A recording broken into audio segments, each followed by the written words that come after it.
الحمد لله نحمده ونستعينه ونستغفره ونعوذ بالله من شرور أنفسنا وسيئات أعمالنا من يهده الله فلا مضل له ومن يضلل فلا هادي له وأشهد أن لا إله إلا الله وحده لا شريك له وأشهد أن محمدًا عبده ورسوله يا أيها الذين آمنوا اتقوا الله حق تقاته ولا تموتن إلا وأنتم مسلمون يا أيها الناس اتقوا ربكم الذي خلقكم من نفس واحدة وخلق منها زوجها وبث منهما رجالا كثيرا ونساء واتقوا الله الذي تساءلون به والأرحام إن الله كان عليكم رقيبا يا أيها الذين آمنوا اتقوا الله وقولوا قولا سديدا يصلح لكم أعمالكم ويغفر لكم ذنوبكم ومن يطع الله ورسوله فقد فاز فوزا عظيما أما بعد أعوذ بالله السميع العليم من الشيطان الرجيم بسم الله الرحمن الرحيم قد أفلح المؤمنون الذين هم في صلاتهم خاشعون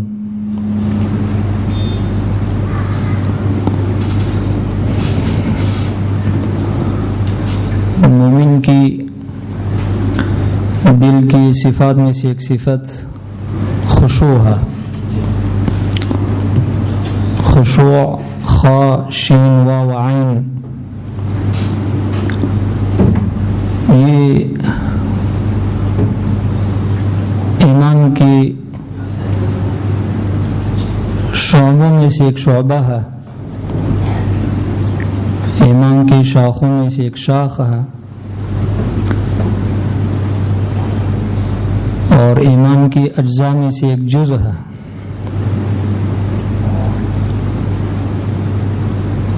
خشوع کی مختلف تعریفات اہل علم نے ذکر کیا ہے.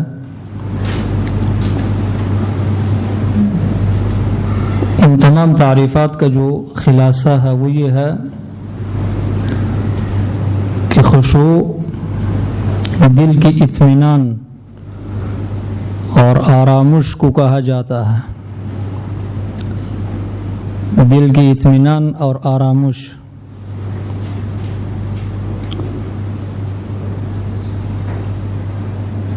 دل کا اللہ سبحانہ و تعالی کی طرف مطمئن ہو جانا اور اللہ سبحانہ و تعالی کی عبادت کی حالت میں دل کا اللہ سبحانہ و تعالی کی طرف متوجہ ہونا.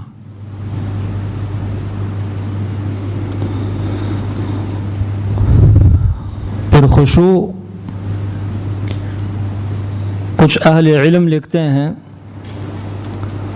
کہ اللہ سبحانہ و تعالی کا خوف شہوات کو جلا دے، یہ خشوع ہے. اللہ سبحانہ و تعالی کا ایسا خوف ہو اور ایسا ڈر ہو کہ وہ خوف اور ڈر شہوات کو جلا دے.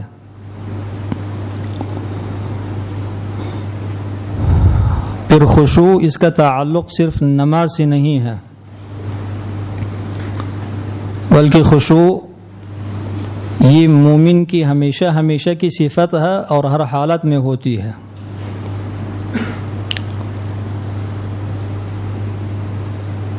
جتنی بھی ایمانی صفات ہیں اس میں اہل علم فرق بیان کرتے ہیں کہ اس کا تعلق انسان کے دل سے ہے، اس کا تعلق انسان کے ظاہر سے ہے. لیکن میں نے غور کیا ہے کہ جتنی بھی ایمانی صفات ہیں جن کا تعلق انسان کے دل سے ہے ان تمام صفات کے آثار انسان کے جسم پر نمایاں ہوتا ہے، ظاہر ہوتا ہے. اس لیے کہ دل یہ بادشاہ ہے، یہ ملک ہے، یہ دار الحکومت ہے. تو ملک کی بادشاہ میں جو صفات پائی جاتی ہے وہی صفات عوام میں اور رعیت میں ظاہر ہوتی ہے. اس ملک میں وہی قانون پاس ہوگا، وہ حاکم اپنی حکومت کے دوران انہی صفات کو ملک میں حاکم بنانے کی کوشش کرتے رہے گا جو اس کی اپنی صفات ہوگی. اگر حاکم موحد ہو اور اس کے دل میں توحید ہو، اللہ سبحانہ و تعالی کا خوف ہو، اللہ کی عظمت ہو، تو اپنی اقتدار کے عرصے میں اس کی کوشش ہوتی ہے کہ ملک میں اللہ رب العزت کا خوف ظاہر ہو جائے اور عوام پر اللہ سبحانہ و تعالی کا خوف طاری ہو جائے اور اسلام غالب ہو جائے. اگر بادشاہ یہودی ہو، نصرانی ہو، کافر ہو، سیکولر ہو، دہری ہو، زانی ہو، شرابی ہو، بے بندوبار ہو، تو اس کی حکومت کی دور میں یہی چیزیں ظاہر ہو جائیں گی. وہ انہی قوانین کو پاس کرے گا اور انہی کی خاطر اس کی جدوجہد اور کوشش ہوگی اور اس فساد کی چوکیداری کرتا رہے گا اور ان لوگوں کا دفاع کرتا رہے گا جو ان صفات کے اندر ملوث ہے. یہ ایک مثال آپ کو دے رہا ہوں جو عام فہم ہے. تو دل بھی شرعاً عقلاً اور اتفاقی بات ہے، عقلاء کے درمیان، عقل مند لوگوں کے درمیان کہ دل بادشاہ ہے. تو دل کی جو بھی صفات ہوں گی وہ انسان کے ظاہر پر ظاہر ہوں گی، یہ ضروری ہے. تو خشوع کا تعلق انسان کے دل سے ہے، لیکن اس کے آثار انسان کے جسم پر، اعضاء بدن پر ظاہر ہوتا ہے. اس لیے قرآن کریم میں اللہ سبحانہ و تعالی نے نماز سے ہٹ کر کے عام اوقات میں خشوع کو مومن کی صفات میں سے ایک صفت قرار دی ہے. والخاشعین والخاشعات، خشوع کرنے والے مرد اور خشوع کرنے والی خواتین. انبیاء علیہم السلام کے متعلق اللہ نے فرمایا کہ یدعوننا رہبا ورہبا وکانوا لنا خاشعین. انبیاء ہم سے ڈرتے ہوئی اور ہماری طرف رغبت کرتے ہوئی ہمیں پکارتے تھے. انبیاء مجھ سے ڈرتے بھی تھے اور مجھ سے امید بھی رکھتے تھے اور وکانوا لنا خاشعین. انبیاء علیہم السلام میری سامنے خشوع کرنے والے تھے. تو یہ خشوع مومن کی صفات میں سے ایک ہمیشگی کی صفت ہے کہ اس کے پھر آثار انسان کے آنکھوں پر، مثلا جب انسان کے دل میں خشوع ہو تو اس کا اثر انسان کے آنکھوں پر ظاہر ہوتا ہے. کیسے ظاہر ہوتا ہے؟ پھر انسان کی نگاہیں جھک جاتی ہے، پھر اللہ سبحانہ و تعالی کی معصیت کی طرف دیکھنے کی جرأت نہیں ہوتی. اسی طرح جب انسان کے دل میں خشوع ہو تو اس کے آثار انسان کے زبان پر ظاہر ہوتا ہے. پھر زبان کو ہمت نہیں ہوتی کہ اللہ سبحانہ و تعالی کے نافرمانی کی کوئی بات کرے. خشوع جب انسان کے دل میں ہو تو اس کے آثار انسان کے کان پر ظاہر ہوتا ہے، نمایاں ہوتا ہے. پھر کان کو یہ جرأت نہیں ہوتی کہ اللہ سبحانہ و تعالی کے معصیت کی طرف توجہ دے دے اور اس کو سن لے. پھر انسان کے ہاتھ پر یہ خشوع کے آثار ظاہر ہوتا ہے.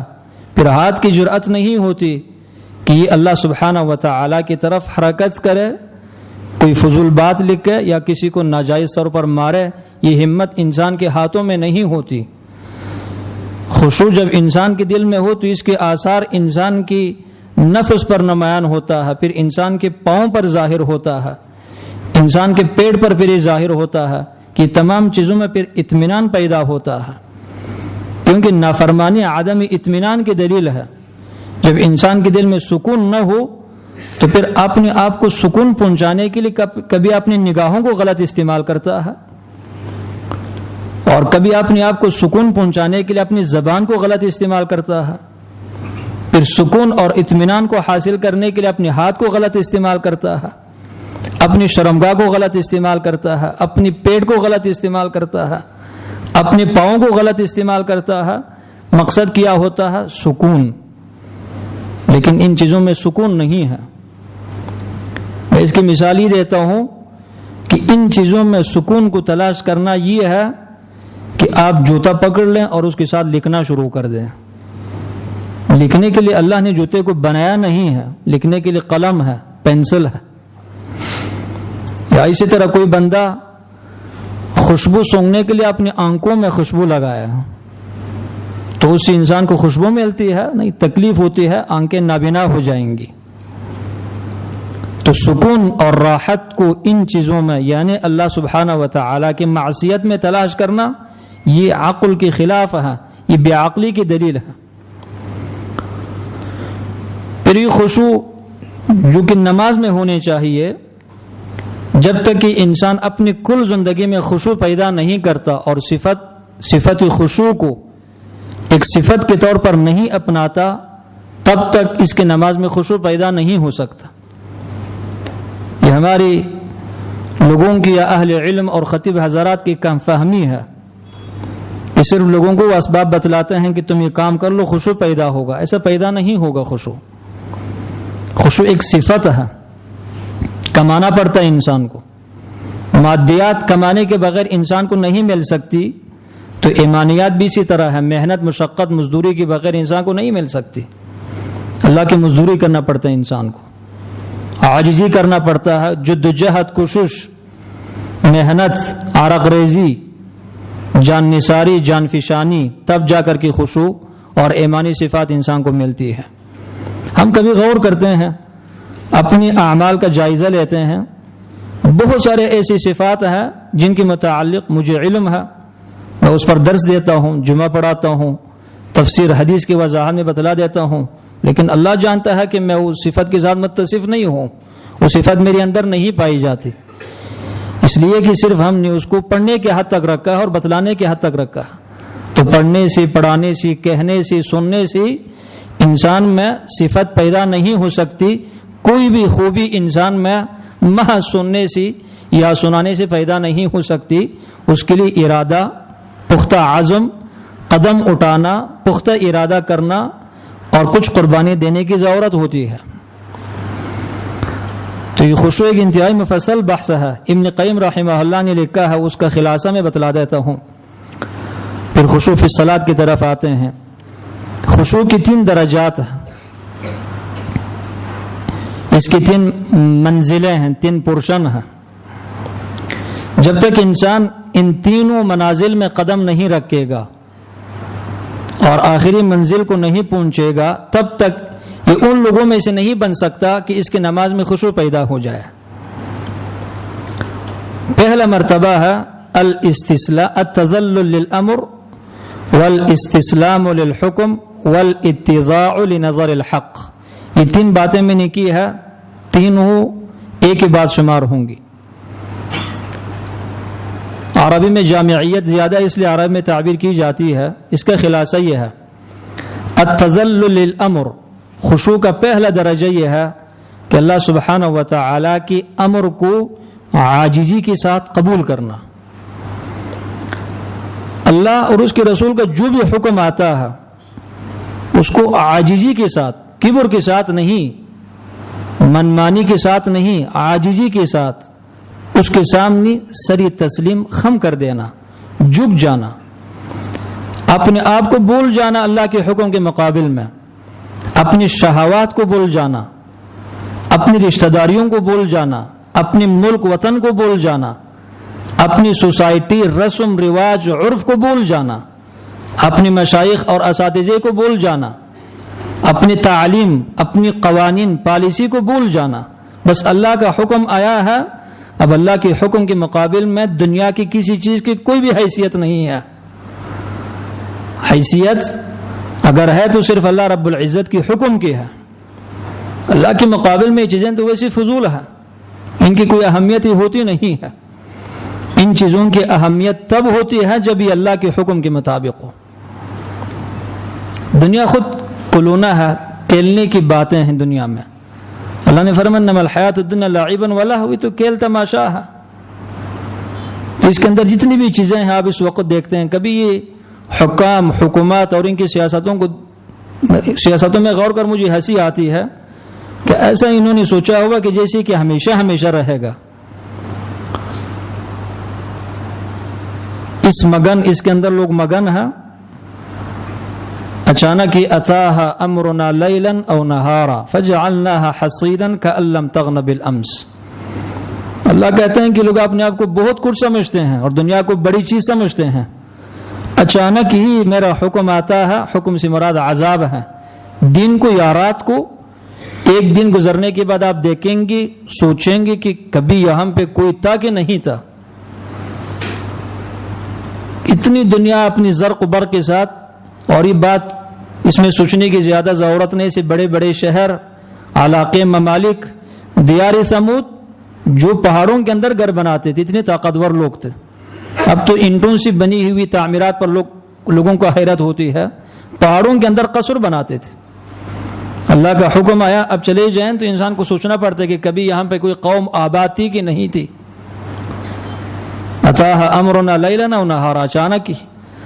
تو غرض یہ ہے کہ اللہ سبحانہ و تعالی کے حکم کو عاجزی کے ساتھ قبول کرنا. فلا وربک لا یؤمنون حتی یحکموک فیما شجر بینہم ثم لا یجدوا فی انفسہم حرجا مما قضیت ویسلموا تسلیما. اللہ اور اس کے رسول کے ہر بات کو تسلیم کرنا اور ہر معاملے میں تسلیم کرنا اور نفس کی خوشی کے ساتھ تسلیم کرنا. نفس کی خوشی کے ساتھ 3 شرط اللہ نے لگائی ہے کہ تب جا کر یہ مومن بنیں گے, وگرنہ مومن نہیں بنیں گے. اور والاستسلام للحکم, اس کا مطلب یہ ہے کہ اللہ سبحانہ و تعالی کی حکم کے مقابل میں اپنے عقل کو پیش نہ کرنا. کچھ لوگ کہتے ہیں کہ ٹھیک ہے یہ حدیث تو ہو سکتی ہے لیکن میری عقل نہیں مانتی, اس کو ماننے کے لیے تیار نہیں ہوں. بھائی تم کون ہو؟ تم خود کون ہو اور تمہاری کیا حیثیت ہے اور تمہاری عقل کی کیا حیثیت ہے؟ پیٹ نجاست سے بھرا ہوا ہے, نطفے سے پیدا ہوا ہے, کل مر جائے گا, تمہاری ہڈیاں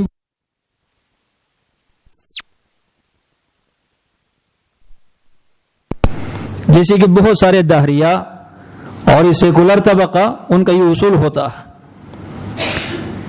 یہ تو دلیل ہے کہ اس کے دل میں اللہ کی عظمت بالکل نہیں ہے. یہ ایسے ہی اللہ کا نام لیتا ہے, اس کو پتہ نہیں اللہ کیا ہوتا, اللہ کون ہے.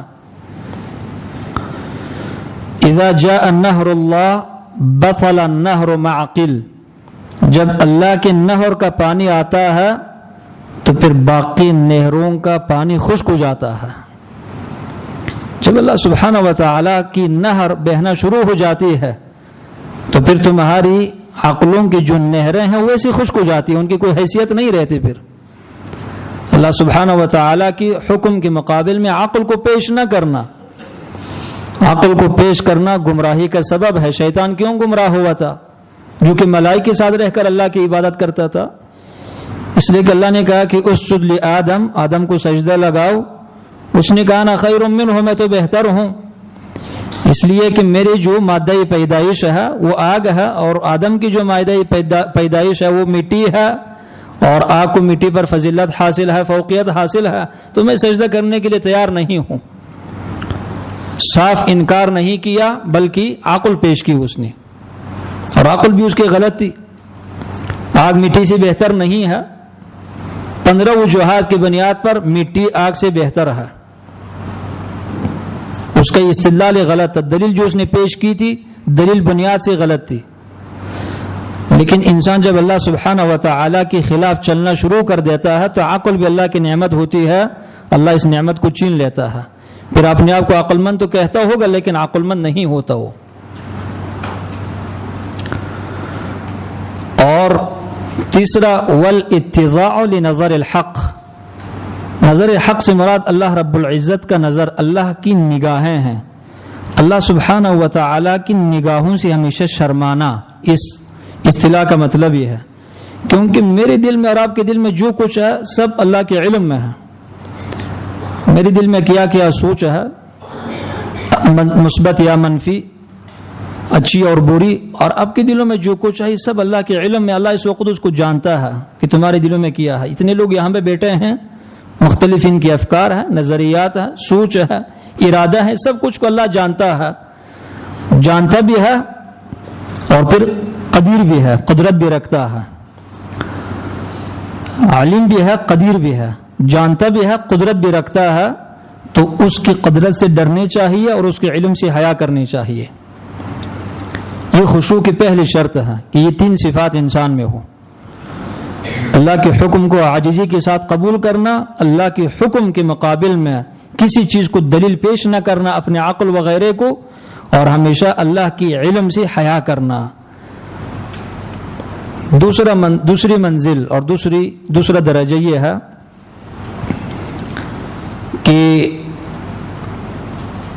اخراج تصفیۃ القلب من رؤیت الخلق، اپنے دل کو ریاکاری سے پاک کرنا۔ رؤیت الخلق سے مراد مخلوق کی دید، مخلوق کا دیکھنا، مطلب یہ ہے کہ ریاکاری سے اپنے دل کو پاک کر دینا۔ اور اس کو آپ دوسرے الفاظ میں تعبیر کر سکتے ہیں کہ اپنے ہر عمل میں اخلاص پیدا کرنا۔ دیکھیں، اگر حقیقتاً ہم میں سے ایک شخص اللہ کے ہاں بے قدر انسان ہے، اس کی کوئی قدر نہیں ہے، تو واللہ العظیم یہ کل دنیا اگر اس کی تعظیم کرنا شروع کرے اور اس کا احترام شروع کرے، وہ کامیاب نہیں ہو سکتا۔ زمین آسمان، شب و روز، دنیا اور آخرت سب کچھ اللہ کے اختیار میں ہے۔ کل یوم ہوا فی شأن، ہر دن اللہ رب العزت کسی نہ کسی فیصلے میں ہوتا ہے۔ یاد پر میں کبھی غور کرتا ہوں اس آیت میں، تو مجھے عجیب اس میں ایک کیفیت ہوتی ہے جو میں تعبیر نہیں کر سکتا۔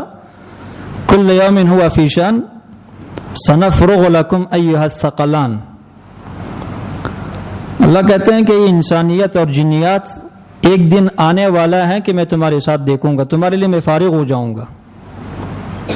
اب تم جو مرضی کر لو، میں نے اصول بیچ دیا ہے تمہارے لیے، قوانین بیچ دیا ہے اور اختیار بھی دے دیا، تمہاری مرضی ہے، تم جس طرح مرضی زندگی گزارنا چاہتے ہو گزار لو۔ سنفرغ لکم ایھا الثقلان، ایک دن آئے گا کہ میں نے تم سے پوچھنا ہے، پھر میں تمہارے لیے فارغ ہو جاؤں گا۔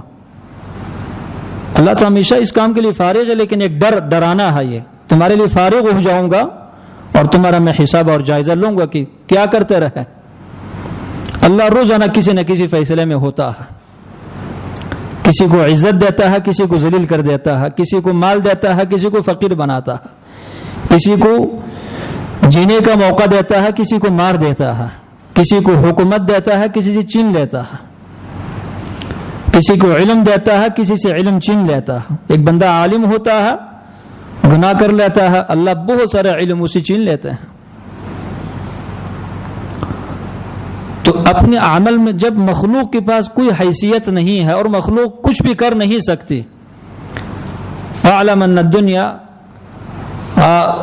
عبداللہ ابن عباس کو اللہ کے رسول نے وصیت کی تھی، وَاعْلَمْ أَنَّ الْأُمَّةَ لَوْ اجْتَمَعَتْ عَلَىٰ أَن يَنْفَعُوكَ بِشَيْءٍ لَّمْ يَنْفَعُوكَ إِلَّا بِشَيْءٍ قَدْ كَتَبَهُ اللَّهُ لَكَ، اگر یہ کل انسانیت جمع ہو جائے اور ساتھ جنیات کو بھی ملائیں کہ آپ کو کوئی فائدہ پہنچائیں، تو فائدہ نہیں پہنچا سکتی مگر وہی جو آپ کی تقدیر میں پہلے سے لکھا ہوا ہے۔ اگر کل جمع ہو جائے اور اتفاق کریں کہ آپ میں سے کسی کو نقصان پہنچائے، نقصان پہنچا نہیں سکتے مگر وہی جو تقدیر میں اللہ نے پہلے سے لکھ لیا ہے۔ جب مخلوق کچھ نہیں کر سکتی تو اپنی نیکی کو مخلوق کے لیے کرنا، نیکی کرتے ہوئی مخلوق کے بارے میں سوچنا کہ وہ کیا کہے گا، اس کا کیا تصور ہوگا، وہ پھر میرا کیا احترام کریں گے اور میرے بارے میں پھر کیا کہیں گے، تعریف کے کون سے کلمات میرے حق میں استعمال کریں گے، یہ پھر جہالت ہے انسان کی۔ جب انسان کچھ نہیں کر سکتا تو اس کے لیے کیوں اپنی نیکی کو برباد کر دیتے ہو؟ تصفیۃ الخلق قلب من رؤیت الخلق، اپنے دل سے ریاکاری کے بالکل مادے کو نکال دینا۔ جب ریاکاری کا مادہ نکل جائے گا تو اللہ کا خوف وہاں پہ ہوگا، تو انسان میں خشوع پیدا ہوگا۔ ابن تیمیہ رحمہ اللہ اکثر کہا کرتے تھے، لا منی شیء ولا لی شیء ولا فی شیء، مجھ سے کچھ نہیں ہوتا اور میرے پاس کچھ بھی نہیں ہے اور میرے اندر بھی کچھ نہیں ہے، نہ میں کسی کو کچھ دے سکتا ہوں اور نہ میرے اندر کوئی کمال ہے اور نہ میرے پاس کوئی اختیار ہے۔ اور پھر اشعار پڑھتے تھے، کہ میں ہمیشہ اللہ کی طرف محتاج ہوں اور کل مخلوق اللہ کی طرف محتاج ہے.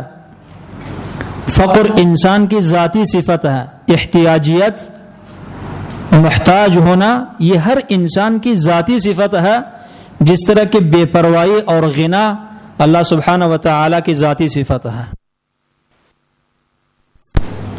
غنا اللہ سبحانہ و تعالی کی ذاتی صفت، اسی طرح مخلوق کی جو ذاتی صفت جو انسان کے ساتھ ہمیشہ رہتی ہے وہ فقر ہے.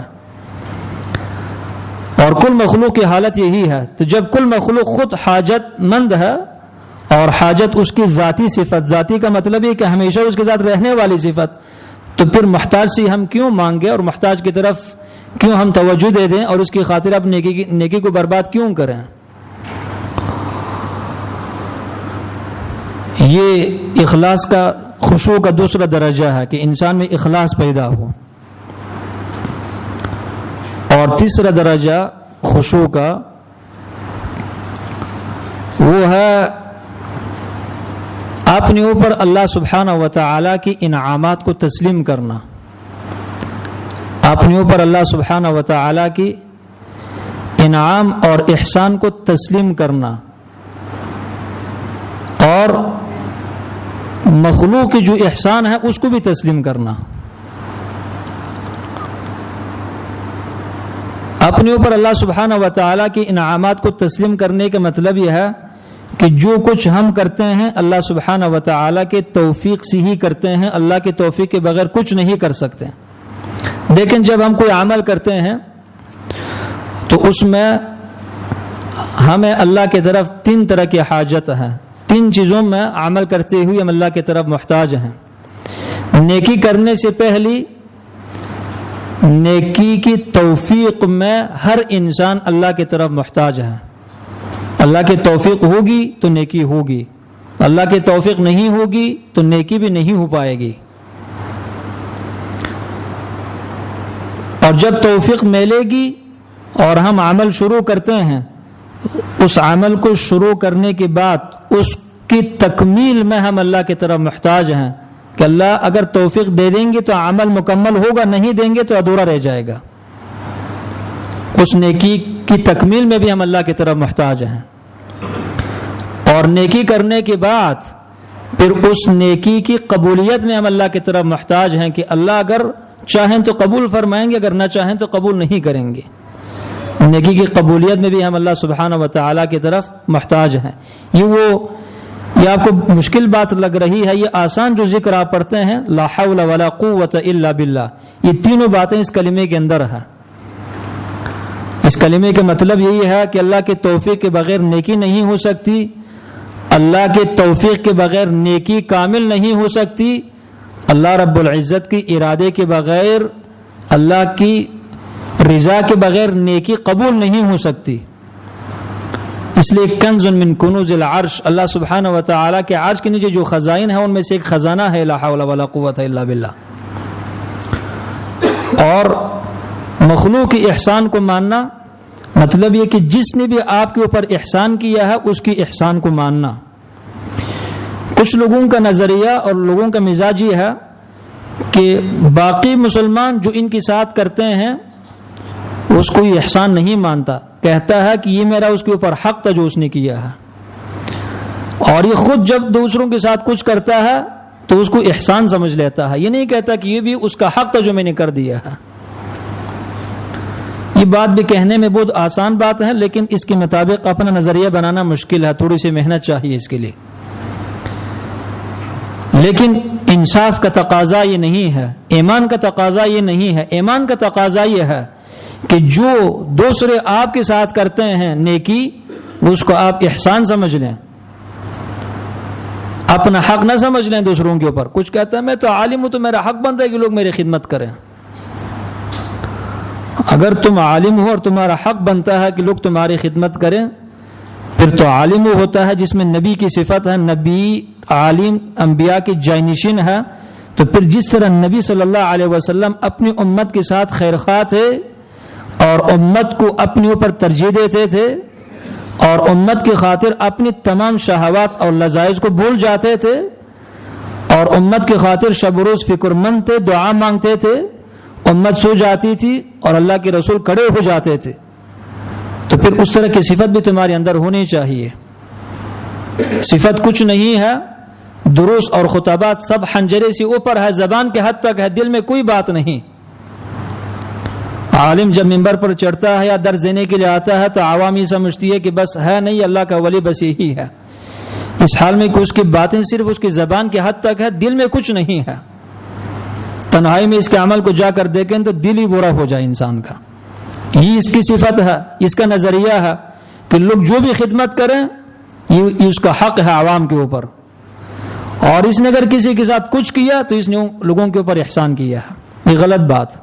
میں نے عالم کی ایک مثال دی، باقی لوگوں کو بھی آپ اس کے اوپر قیاس کریں. تو زندگی میں مسلمان کا اصول یہ ہوتا ہے کہ دوسروں کے ساتھ جو کرتا ہے اس کو احسان نہیں سمجھتا، کہتا ہے اس مسلمان بہن یا بھائی کا حق تھا جو میں نے ادا کر لیا ہے، اور اس کو بھول جاتا ہے، دریا میں پھینک دیتا ہے. اور اگر کسی مسلمان مرد یا عورت نے اس کے اوپر کوئی احسان کیا تو اس کو ہمیشہ ہمیشہ کے لیے احسان سمجھتا ہے اور اس کو بھول نہیں جاتا. جب یہ صفت انسان کے اندر پیدا ہو جائے تو پھر انسان میں خشوع پیدا ہوتا ہے، کیونکہ خشوع کے مقابل میں کبر ہے. کبر انسان کب کرتا ہے؟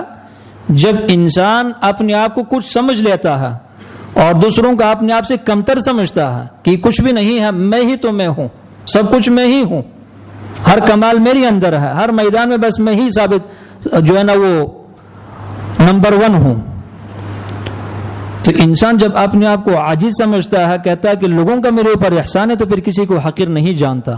یہ 3 درجات ہے خشوع کی. جب یہ انسان میں پیدا ہو تو پھر اس کا نتیجہ کیا ہوتا ہے؟ خشوع فی الصلاۃ. ایک انسان جب مخلوق کے سامنے عاجز ہے اور کسی کے اوپر کسی کے مقابل میں اکڑتا نہیں ہے، کبر نہیں کرتا، سوال پیدا نہیں ہوتا کہ اس شخص اللہ کے سامنے کھڑا ہو جائے اور اس کے دل میں خشوع نہ ہو اور عاجزی نہ ہو. تو پھر خشوع فی الصلاۃ، نماز میں خشوع. نماز کی اہمیت تو آپ سب کو پتہ ہے، الحمدللہ آپ سب مسلمان بیٹھے ہیں، آپ کو نماز کی فرضیت کے متعلق، اہمیت کے متعلق تو علم ہے، سنتے رہتے ہیں اہل علم سے. نماز تو اللہ سبحانہ و تعالیٰ کا تحفہ ہے جو اللہ نے اپنی نبی کو دے دیا اور نبی کی امت کو دے دیا ہے. نبی صلی اللہ علیہ وسلم اللہ کی ملاقات کے لیے گیا تھے آسمان میں. تو جب انسان کسی بادشاہ کی ملاقات کے لیے جاتا ہے تو بادشاہ اس کو تحفہ دیتا ہے. تو نبی صلی اللہ علیہ وسلم پھر اپنی ذات کی طرف سے نہیں بلکہ کل امت کی طرف سے ایک وفد کی شکل میں، اگرچہ اکیلے تھے لیکن جبریل بھی ساتھ تھا، اللہ کی ملاقات کے لیے گئے ہوئے تھے. تو اللہ نے تحفے میں اپنے نبی کو اور اس نبی کی امت کو 5 نمازیں دے دی ہے. یہ اللہ سبحانہ و تعالیٰ کا تحفہ ہے. یہ اسلام کے ارکان میں سے سب سے اہم رکن ہے. یہ اسلام کا ستون ہے. رأس الامر الاسلام وعمود والصلاة وذروة سنام الجہاد فی سبیل اللہ. اسلام ایک خیمہ ہے، اس خیمے کے سینٹر میں یہ ستون ہے. تو خیمے کے سینٹر میں آپ ستون نہ لگائیں اور اس کی ارد گرد آپ 1000 کیل ٹوک دیں اور رسیاں مضبوطی کے ساتھ باندھ لیں تو خیمہ کڑا نہیں ہو سکتا جب تک کہ ستون نہ ہو درمیان میں. ستون ہوگا تو پھر وہ مضبوط ہوگا رسیوں کے ساتھ. تو اللہ کے رسول نے کہا عمود والصلاۃ، اسلام کا جو ستون ہے وہ نماز ہے. جب ستون گرتا ہے تو اسلام بھی گر جاتا ہے انسان کا.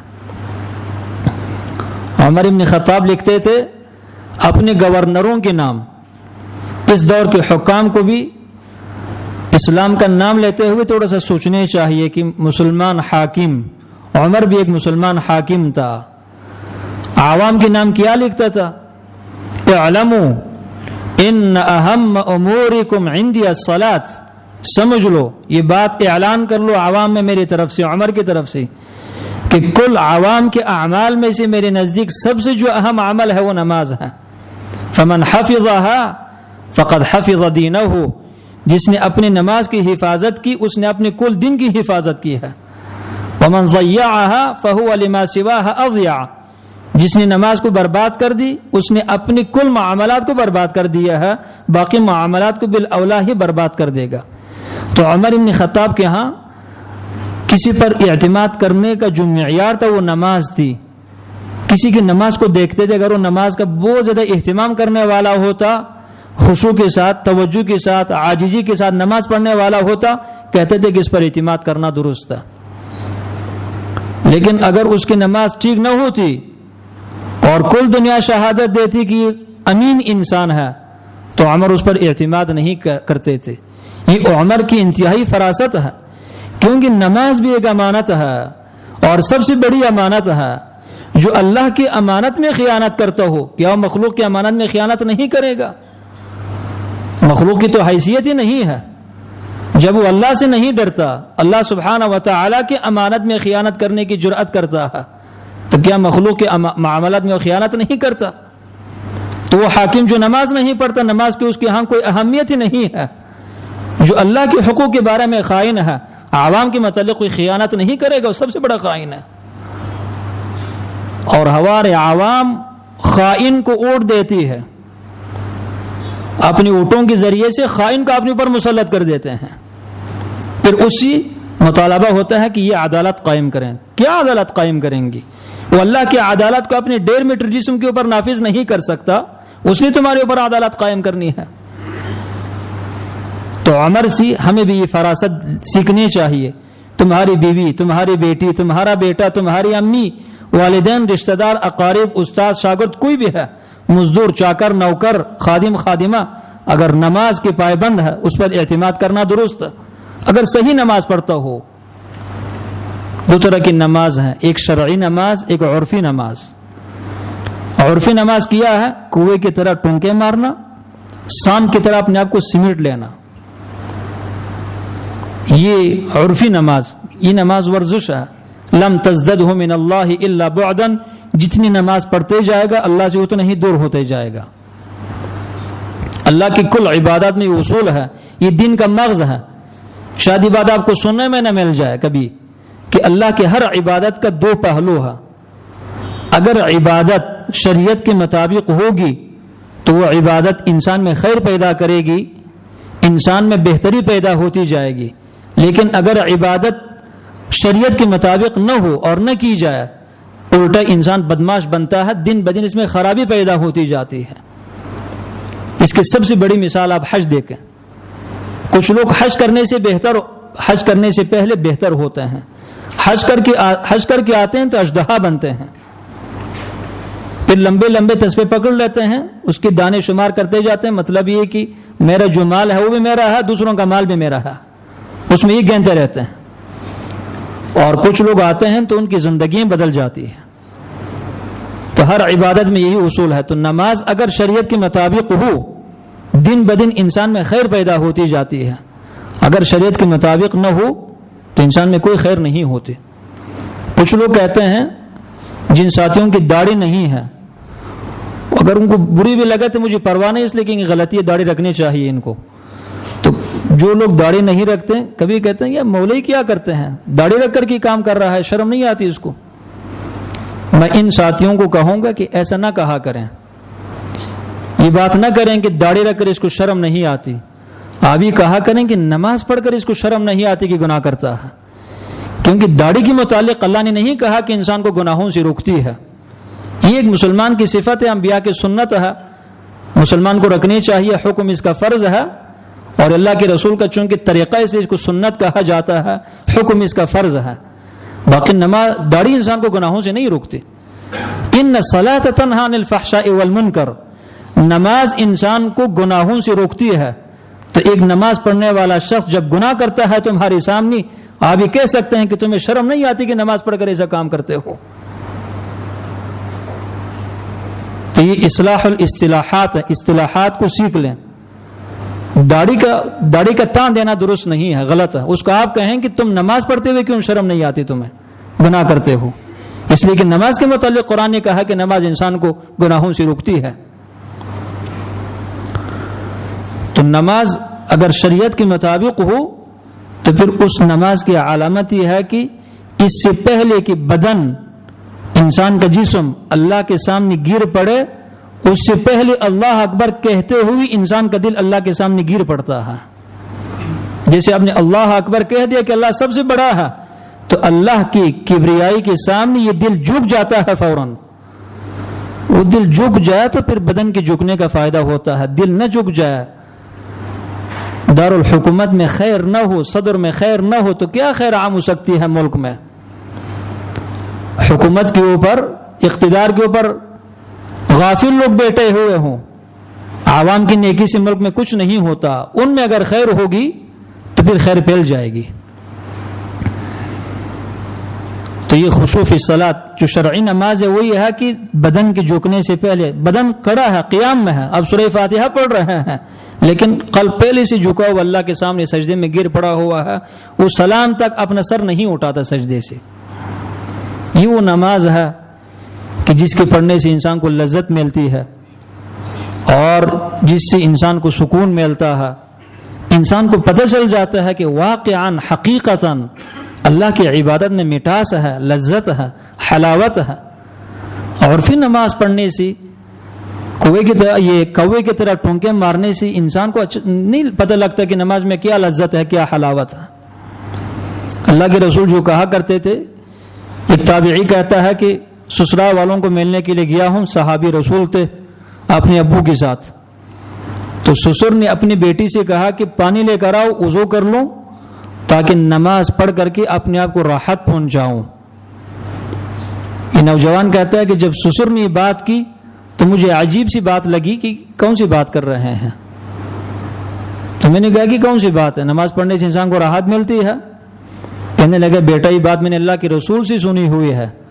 آپ بلال کو کہا کرتے تھے کہ اقم الصلاۃ یا بلال وارحنا بها، بلال نماز قائم کر کے ہمیں راحت پہنچاؤ. یہ اللہ سبحانہ و تعالی نے جو 5 نمازیں ایک دن رات میں مقرر کیا ہے، اس کا بھی مقصد ہے مسلمان کو راحت پہنچانا. فجر سے لے کر ظہر تک اس میں بہت سارے معاملات، دکانداری ہے، لین دین ہے، تعلیم ہے. انسان پریشان ہوتا ہے، غمگین ہوتا ہے، دل انسان کا تنگ ہو جاتا ہے. جب ظہر کا ٹائم آتا ہے، اذان ہوتی ہے، انسان مسجد میں چلی جاتا ہے یا اپنے گھر میں اگر مسجد دور ہے یا عورت ہے، وہ 4 سنتے پڑھتا ہے. اس میں اس کی توجہ اللہ کی طرف آنا شروع ہو جاتی ہے. جیسے 4 سنتے مکمل ہو جاتی ہے تو اس کے دل میں پوری طرح اللہ کا خوف، اللہ کی خشیت، اللہ کا جلال، اللہ کی عظمت پیدا ہوتی ہے. پھر تکبیر کہہ کر کے 4 فرض ادا کرتا ہے کہ اس میں اللہ اکبر زبان سے بھی کہہ دیا، دل نے بھی اللہ اکبر ہی کہہ دیا کہ اللہ سب سے بڑا ہے، اس سے بڑا کوئی نہیں ہے. دنیا کی ہر چیز چھوٹی ہے اللہ کے مقابل میں. اب جب بڑے کے سامنے کھڑا ہوا ہوں تو پھر بڑے کے بارے میں سوچنا ہے اور دل کی توجہ بھی بڑے کی طرف ہی ہونی چاہیے. پھر یہ 4 فرائض پڑھتا ہے، پھر ذکر اذکار، پھر 2 سنتے، بالکل انسان کو سکون ملتا ہے اور راحت ملتی ہے. انسان فریش ہو جاتا ہے، اپنی تمام ہموم اور غموم کو بھول جاتا ہے. کسی کے ساتھ کسی چھوٹی سی بات پر کچھ خفگی ہو گئی تھی، ناراضگی، وہ بھی انسان بھول جاتا ہے تو کوئی بات نہیں ہے. انسان کو راحت ملتی ہے. انسان کو جب زیادہ خوشی ملتی ہے تو انسان پھر لوگوں کی عیوب کو بھول جاتا ہے. کسی نے اگر برا بھی کیا ہو تو انسان اس کو بھول جاتا ہے. جیسے کسی کا کسی کے ساتھ جو ہے نا کوئی عداوت ہے، لیکن ایک خوشی کا موقع آتا ہے تو خوشی کے موقع میں جب اس شخص کو ملتا ہے تو پھر پیار سے ملتا ہے، کہتے چلو یار معاف کر دیا تمہیں، خوشی کا موقع تمہیں معاف کر دیا. تو نماز پڑھنے سے انسان کو خوشی ملتی ہے. پھر ظہر عصر کے درمیان جو ہوتا ہے، پھر عصر میں انسان ان چیزوں کو بھول جاتا ہے. اور پھر عصر مغرب کے درمیان جو ہوتا ہے، پھر مغرب پڑھنے سے، پھر عشاء کی نماز پڑھنے سے انسان بالکل فارغ البال ہوتا ہے. اور شریعت کہتی ہے کہ پھر اس کے بعد آپ خوشی کے ساتھ سو جائیں. اس لیے کہ انسان اگر سو جائے لیکن دماغ پر پریشر ہو، انسان غمگین ہو، تو اس سونے سے انسان کو راحت نہیں ملتی. لیکن عشاء کی نماز چونکہ پڑھی ہے، اس کے بعد پھر وضو کیا، دور کا نفل پڑھی یا وتر کی نماز پڑھی، پھر اللہ رب العزت کو یاد کر کے سو گیا، تو بالکل، بلکہ کچھ صحابہ اکرام کی عادت تھی کہ سونے سے پہلے کہتے تھے کہ یا اللہ جس نے میرے ساتھ برا کر دیا میں نے اس کو معاف کر دیا ہے. تو انسان جب اس طرح سوتا ہے بالکل فارغ البال فارغ الحال ہو کر کے، تو 3-4 گھنٹے کی نیند انسان کے لیے بالکل کافی ہو جاتی ہے. تو تہجد کے ٹائم پھر یہ خوشی کے ساتھ اڑ جاتا ہے. اس لیے کہ 5 نمازیں پڑھ کر کے اس کو نماز کی لذت کا احساس ہوا، اور یہ پھر کہتا رہے گا کہ وہ نماز جو میں نے مخلوق کے سامنے پڑھی اس میں اتنی لذت تھی، ابھی وہ نماز جب کہ مخلوق سوئی ہوئی ہے اور میرے حال کو اللہ کے علاوہ کوئی نہیں جانتا، اگر یہ پڑھ لوں اس میں کتنی لذت ہو سکتی ہے. تو پھر نفس کی رغبت اور خوشی کے ساتھ تہجد بھی پڑھنا اس کے لیے آسان ہو جاتا ہے. لیکن اگر یہ کیفیت نہ ہو کہ انسان لوگ تو ایک ہی مسجد میں نماز پڑھتے ہیں، ایک ہی امام کے پیچھے ایک ہی ٹائم کی نماز ایک ہی صف میں کھڑے ہیں، لیکن ایک کو امام پر اعتراض ہے کہ نماز جلدی پڑھ رہا ہے اور دوسرے کا امام کے اوپر اعتراض یہ کہ نماز جلدی کیوں ختم نہیں کرتا۔ ہر مسجد میں چلی جائیں یہ حالت ہے تقریباً۔ کچھ لوگوں کا امام کے اوپر اعتراض ہے کہ نماز بہت جلدی پڑھاتا ہے، اور کچھ لوگ کہتے ہیں نماز آپ بہت لمبی پڑھاتے ہیں، اتنی لمبی تو نماز اللہ کے رسول نہیں پڑھاتے تھے۔ وہاں پہ مفتی بنتا ہے، اس کو اپنے وضو کے بارے میں علم نہیں ہوتا، وضو کرنے کا طریقہ کیا ہے، وہاں پہ امام صاحب کو فتوا دے دیتا ہے کہ امام صاحب اللہ کے رسول تو اتنی لمبی نماز نہیں پڑھاتے تھے۔ حضرت جی بات آپ نے کہاں پڑھی ہے؟ آپ امام کو فتوا دے رہے ہیں حضرت مفتی، یہ حدیث آپ نے کس کتاب میں پڑھی ہے؟ اللہ کے رسول اس طرح نماز نہیں پڑھاتے تھے۔ اللہ کے رسول کی نماز کی کیفیت کیا ہوتی تھی وہ پتہ نہیں کہاں ہے، لیکن چونکہ نماز سے رغبت نہیں ہے اس لیے اللہ کے رسول پر جھوٹ باندھنے سے بھی اس کو شرم نہیں آتی۔ گناہ انسان کو دلیر کر دیتا ہے۔ انڈے چوری کرنے والا شخص پھر گاڑیوں کی چوری کرنے پر بھی جرات کرتا ہے، شروع انڈے سے ہوتا ہے۔ تو پھر یہ نماز جو شرعی نماز ہے، آج میں ایک حدیث پڑھ رہا تھا، ایک دن نبی صلی اللہ علیہ وسلم نے نماز پڑھائی اور آپ سے ایک آیت رہ گئی۔ سلام پھرنے کے بعد اللہ کے رسول نے صحابہ اکرام سے کہا کہ میں نے نماز میں کیا پڑھی ہے، کون سی سورت پڑھی ہے اور اس میں کیا گڑبڑ ہوا ہے؟ تو صحابہ اکرام خاموش۔ ابی بن کعب کہنے لگے اللہ کے رسول آپ نے فلاں سورت پڑھی تھی اور اس میں ایک آیت آپ سے رہ گئی ہے۔ تو نبی صلی اللہ علیہ وسلم نے کہا کہ یہ میں تم سے ہی چاہتا تھا، اور پھر آپ صحابہ سے کہنے لگے کہ تم میں کیا خیر ہو سکتی ہے کہ تم نبی کی اقتداء میں نماز پڑھتے ہو اور وہ نبی اللہ کا قرآن تمہیں سنا رہا ہوتا ہے اور تمہیں پتہ نہیں ہوتا کہ نبی نماز میں کیا پڑھ رہا ہے؟ کیا تمہیں معلوم نہیں ہے کہ اللہ نے بنی اسرائیل کی انبیاء کی طرف وحی بھیجی تھی؟ جب بنی اسرائیل بھی اپنی نمازوں میں توجہ نہیں کرتے تھے، اللہ نے ان کی انبیاء کی طرف وحی بھیجی کہ اپنی قوم سے کہہ دو کہ جس چیز کی طرف تم جا رہے ہو وہ باطل ہے، جس کیفیت کے ساتھ تم نماز پڑھتے ہو یہ نماز باطل ہے، وہ نماز جس میں اللہ کی طرف خشوع نہ ہو، توجہ نہ ہو، وہ نماز باطل ہے۔ ابن تیمیہ رحمۃ اللہ علیہ نے لکھا ہے مجموع الفتاوی میں کہ اعلم لیس کل من صلی ببدنہ یکون قلبہ منورا بذکر اللہ والخشوع فیہ وفہم القرآن، جان لو ہر اپنے جسم سے نماز پڑھنے والا انسان کا دل منور نہیں ہوتا، روشن نہیں ہوتا اللہ سبحانہ و تعالی کی ذکر سے اور خشوع سے اور قرآن میں تدبر کرنے سے۔ ہر نماز پڑھنے والے کا دل منور نہیں ہوتا۔ وَإِن كَانَ صَلَاتُهُ صَحِيحَةً وَيُثَابُ عَلَيْهَا وَيَسْقُطُ عَنْهُ الْفَرْضُ فِي أَحْكَامِ الدُّنْيَا، اگرچہ فریضہ اسے ساقط ہوگا دنیاوی احکامات کے اعتبار سے، ہم اس کو نہیں کہیں گے دوبارہ نماز پڑھو اس لیے کہ نماز میں توجہ نہیں تھی، لیکن ان خشع قلبه خشعت جوارحه ولا ينعكس، اگر انسان کے دل میں خشوع ہو تو انسان کے اعضاء بدن میں بھی خشوع ہوتا ہے، لیکن اگر دل میں خشوع نہ ہو تو ظاہری بدن میں خشوع پیدا کرنے سے انسان کے دل میں خشوع پیدا نہیں ہوتا بلکہ وہ منافقین والا خشوع ہے۔ سلف کہا کرتے تھے اللہم انی اعوذ بک من خشوع النفاق، ہم منافقت والے خشوع سے اللہ کی پناہ مانگتے ہیں۔ حذیفہ بن یمان کہا کرتے تھے اول ما تفقدون من دینکم الخشوع وآخر ما تفقدون من دینکم الصلاة ورب مصل لا خیر فیہ ویوشک ان تدخل مسجد الجماع فلا ترى فیہم خاشعا، سب سے پہلی چیز جو اس امت سے ختم ہو جائے گی وہ خشوع ہے۔ سلف میں بہت زیادہ خشوع ہوا کرتا تھا عام حالات میں، غیر نماز میں بھی۔ اب خشوع بالکل کم ہے، خشوع والے لوگ بہت کم رہے ہیں اس دور میں، اور سب سے آخری چیز جو ختم ہو جائے گی وہ نماز ہے۔ اور یہ بھی بات سمجھ لو، بہت سارے ایسے نماز پڑھنے والے ہیں جن میں کوئی خیر نہیں ہوتی، اور قریب ہے وہ زمانہ کہ آپ کسی بڑی مسجد میں داخل ہوں گی، ایک بھی خشوع کے ساتھ نماز پڑھنے والے آپ کو نظر نہیں آئے گا۔ اکثر یہ قول میرے ذہن میں ہوتا ہے، میں نے شروع میں کہا کہ صرف ذہن میں ہونے سے انسان میں خشوع پیدا نہیں ہوتا، کبھی نماز کے دوران یہ بات مجھے یاد آتی ہے تو میرے اندر ایک اس انسان کو کھڑن لگتا ہے، اس طرح ایک بے چینی پیدا ہوتا ہے کہ میں تو اپنے آپ کو طالب علم سمجھتا ہوں کہ میں علم رکھتا ہوں، تو اتنی بڑی مسجد میں شاید میرے علاوہ کوئی یہاں پہ دوسرا شخص نہ ہو جو علم رکھتا ہو، امام صاحب کے بارے میں مجھے علم نہیں ہے۔ جب میری نماز میں خشوع نہیں ہے جو کہ میں سمجھتا ہوں، اور خشوع کے بہت سارے اسباب کو میں جانتا ہوں، تو ان لوگوں کی نمازوں میں کیا خشوع ہو سکتا ہے؟ انسان کو ڈر لگتا ہے۔ صحابہ اکرام کو اللہ نے بڑی بصیرت دی تھی، یوشک ان تدخل مسجد الجماعہ فلا تری فیہم خاشعا، بہت بڑی مسجد ہوگی، کئی صفیں ہوں گی نماز پڑھنے والوں کی، ایک بھی ایسا شخص نہیں ہوگا جس کی نماز میں خشوع ہو۔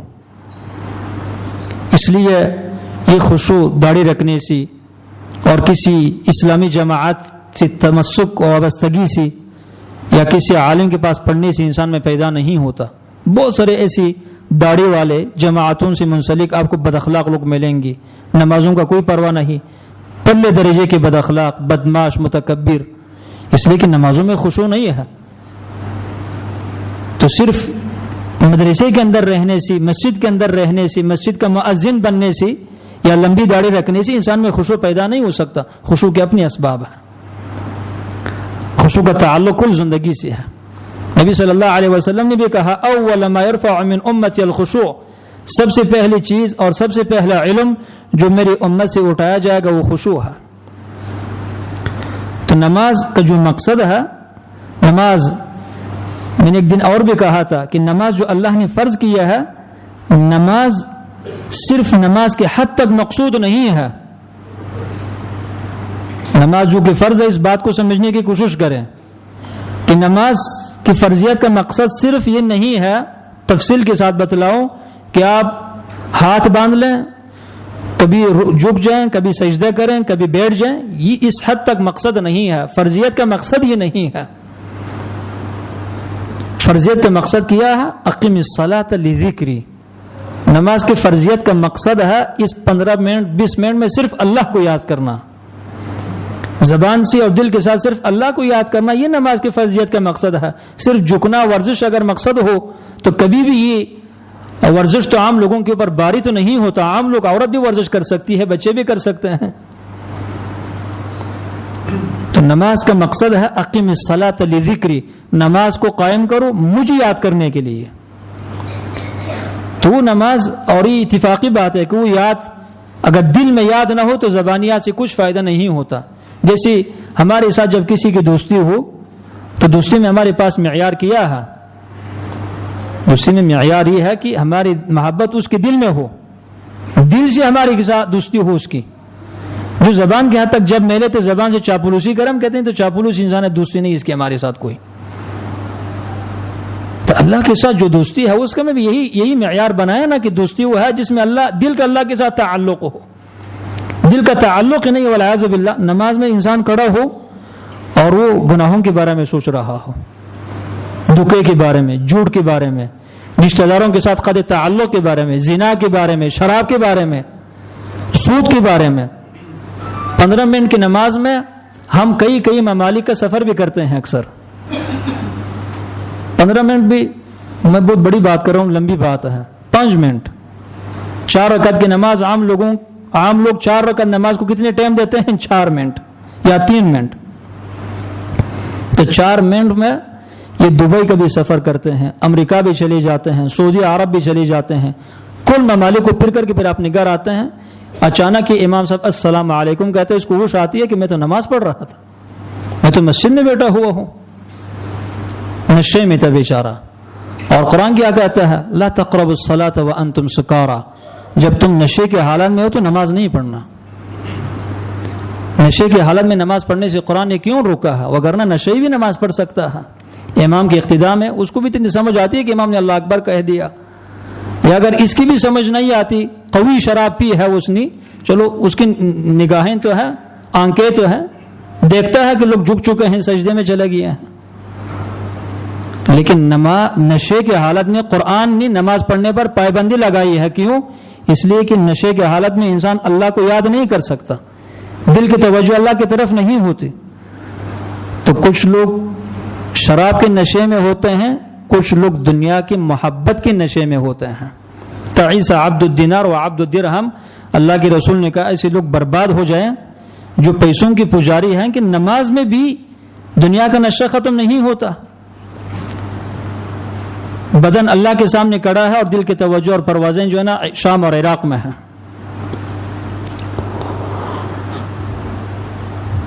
تو مقصد یہ ہے کہ نماز کی فرضیت کا مقصد ہے خشوع، اللہ سبحانہ و تعالیٰ کی یاد. اگر اللہ کی یاد نہ ہو نماز میں تو نماز بے فائدہ ہے، بیکار ہے، پھر اس نماز پڑھنے کا کچھ فائدہ نہیں ہوتا.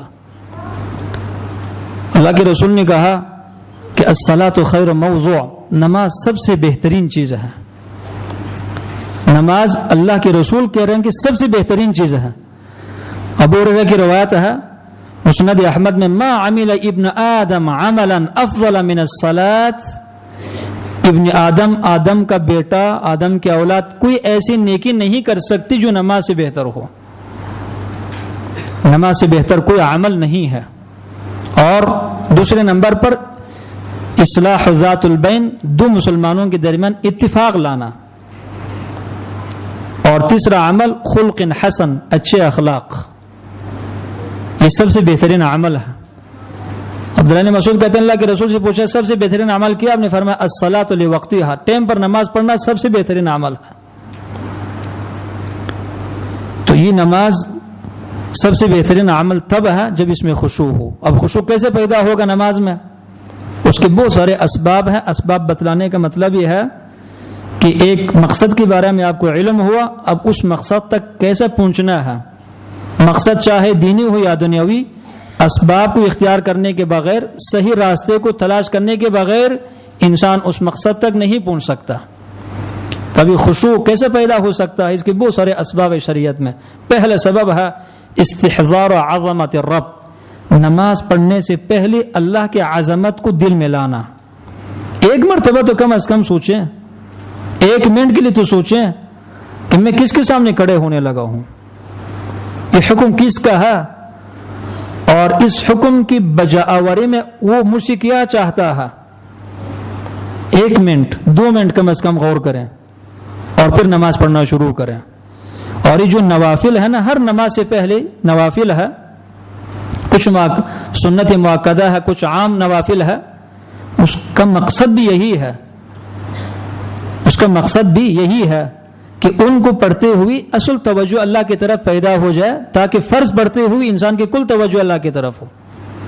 اذان دی جاتی ہے، 15-20 منٹ کا وقفہ ہوتا ہے. فجر سے پہلے 2 سنتے ہیں، اس سے پہلے تہجد کی نماز ہے، ظہر سے پہلے 4 ہے، عصر سے پہلے بھی 4 ہے غیر مؤکدہ، مغرب کی نماز سے پہلے 2 سنتے ہیں، اللہ کے رسول پڑھتے تھے، صحابہ اکرام پڑھتے تھے. عشاء اور مغرب کے درمیان صحابہ اکرام کثرت سے نوافل پڑھتے تھے، اور قرآن میں اس کی طرف اشارہ ہے تتجافى جنوبهم عن المضاجع. اس کی ایک تفسیر یہی ہے کہ مغرب اور عشاء کے درمیان جو نماز پڑھنے والا ہے ان کی تعریف کی گئی ہے قرآن میں، اور تہجد بھی اس میں داخل ہے. تو اس میں مقصد یہی ہے کہ توجہ اللہ کی طرف پیدا ہو. علی بن ابی طالب جب وضو کرتے تھے تو رنگ بدل جاتا تھا. لوگ کہتے تھے کہ آپ کا رنگ کیوں بدلتا ہے وضو کرتے ہوئے؟ کہتے تھے کہ تمہیں معلوم نہیں ہے کہ میں کس کے سامنے کھڑے ہونے لگا ہوں. تو وضو سے ہی اللہ کا خوف ان کے دل میں آنا شروع ہو جاتا تھا. تو اگر یہ انسان تھوڑی سی کوشش کرے، مرد یا عورت نماز پڑھنے سے پہلے سوچے کہ میں اللہ کے سامنے کھڑے ہونے والا ہوں، اور پھر انسان کی کتنی کم عقلی ہے کہ جن چیزوں کے بارے میں تم سوچتے ہو نماز میں، اگر وہ حرام ہے تو بہت بڑا گناہ ہے. کہ اللہ کے سامنے کھڑے ہو کر اللہ کے نافرمانی کے بارے میں سوچنا، یہ انتہائی جسارت اور جرأت ہے انسان کی.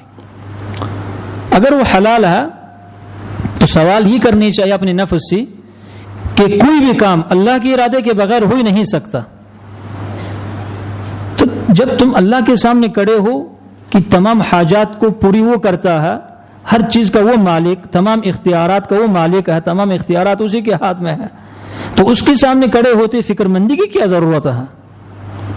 اپنی ضروریات کے بارے میں کیوں سوچتے ہو؟ اس کے سامنے جب کھڑے ہو تو اس کو ٹائم دے دو، دل بھی اسی کو دو، جسم بھی، تمہاری تمام حاجات پوری ہو جائیں گی۔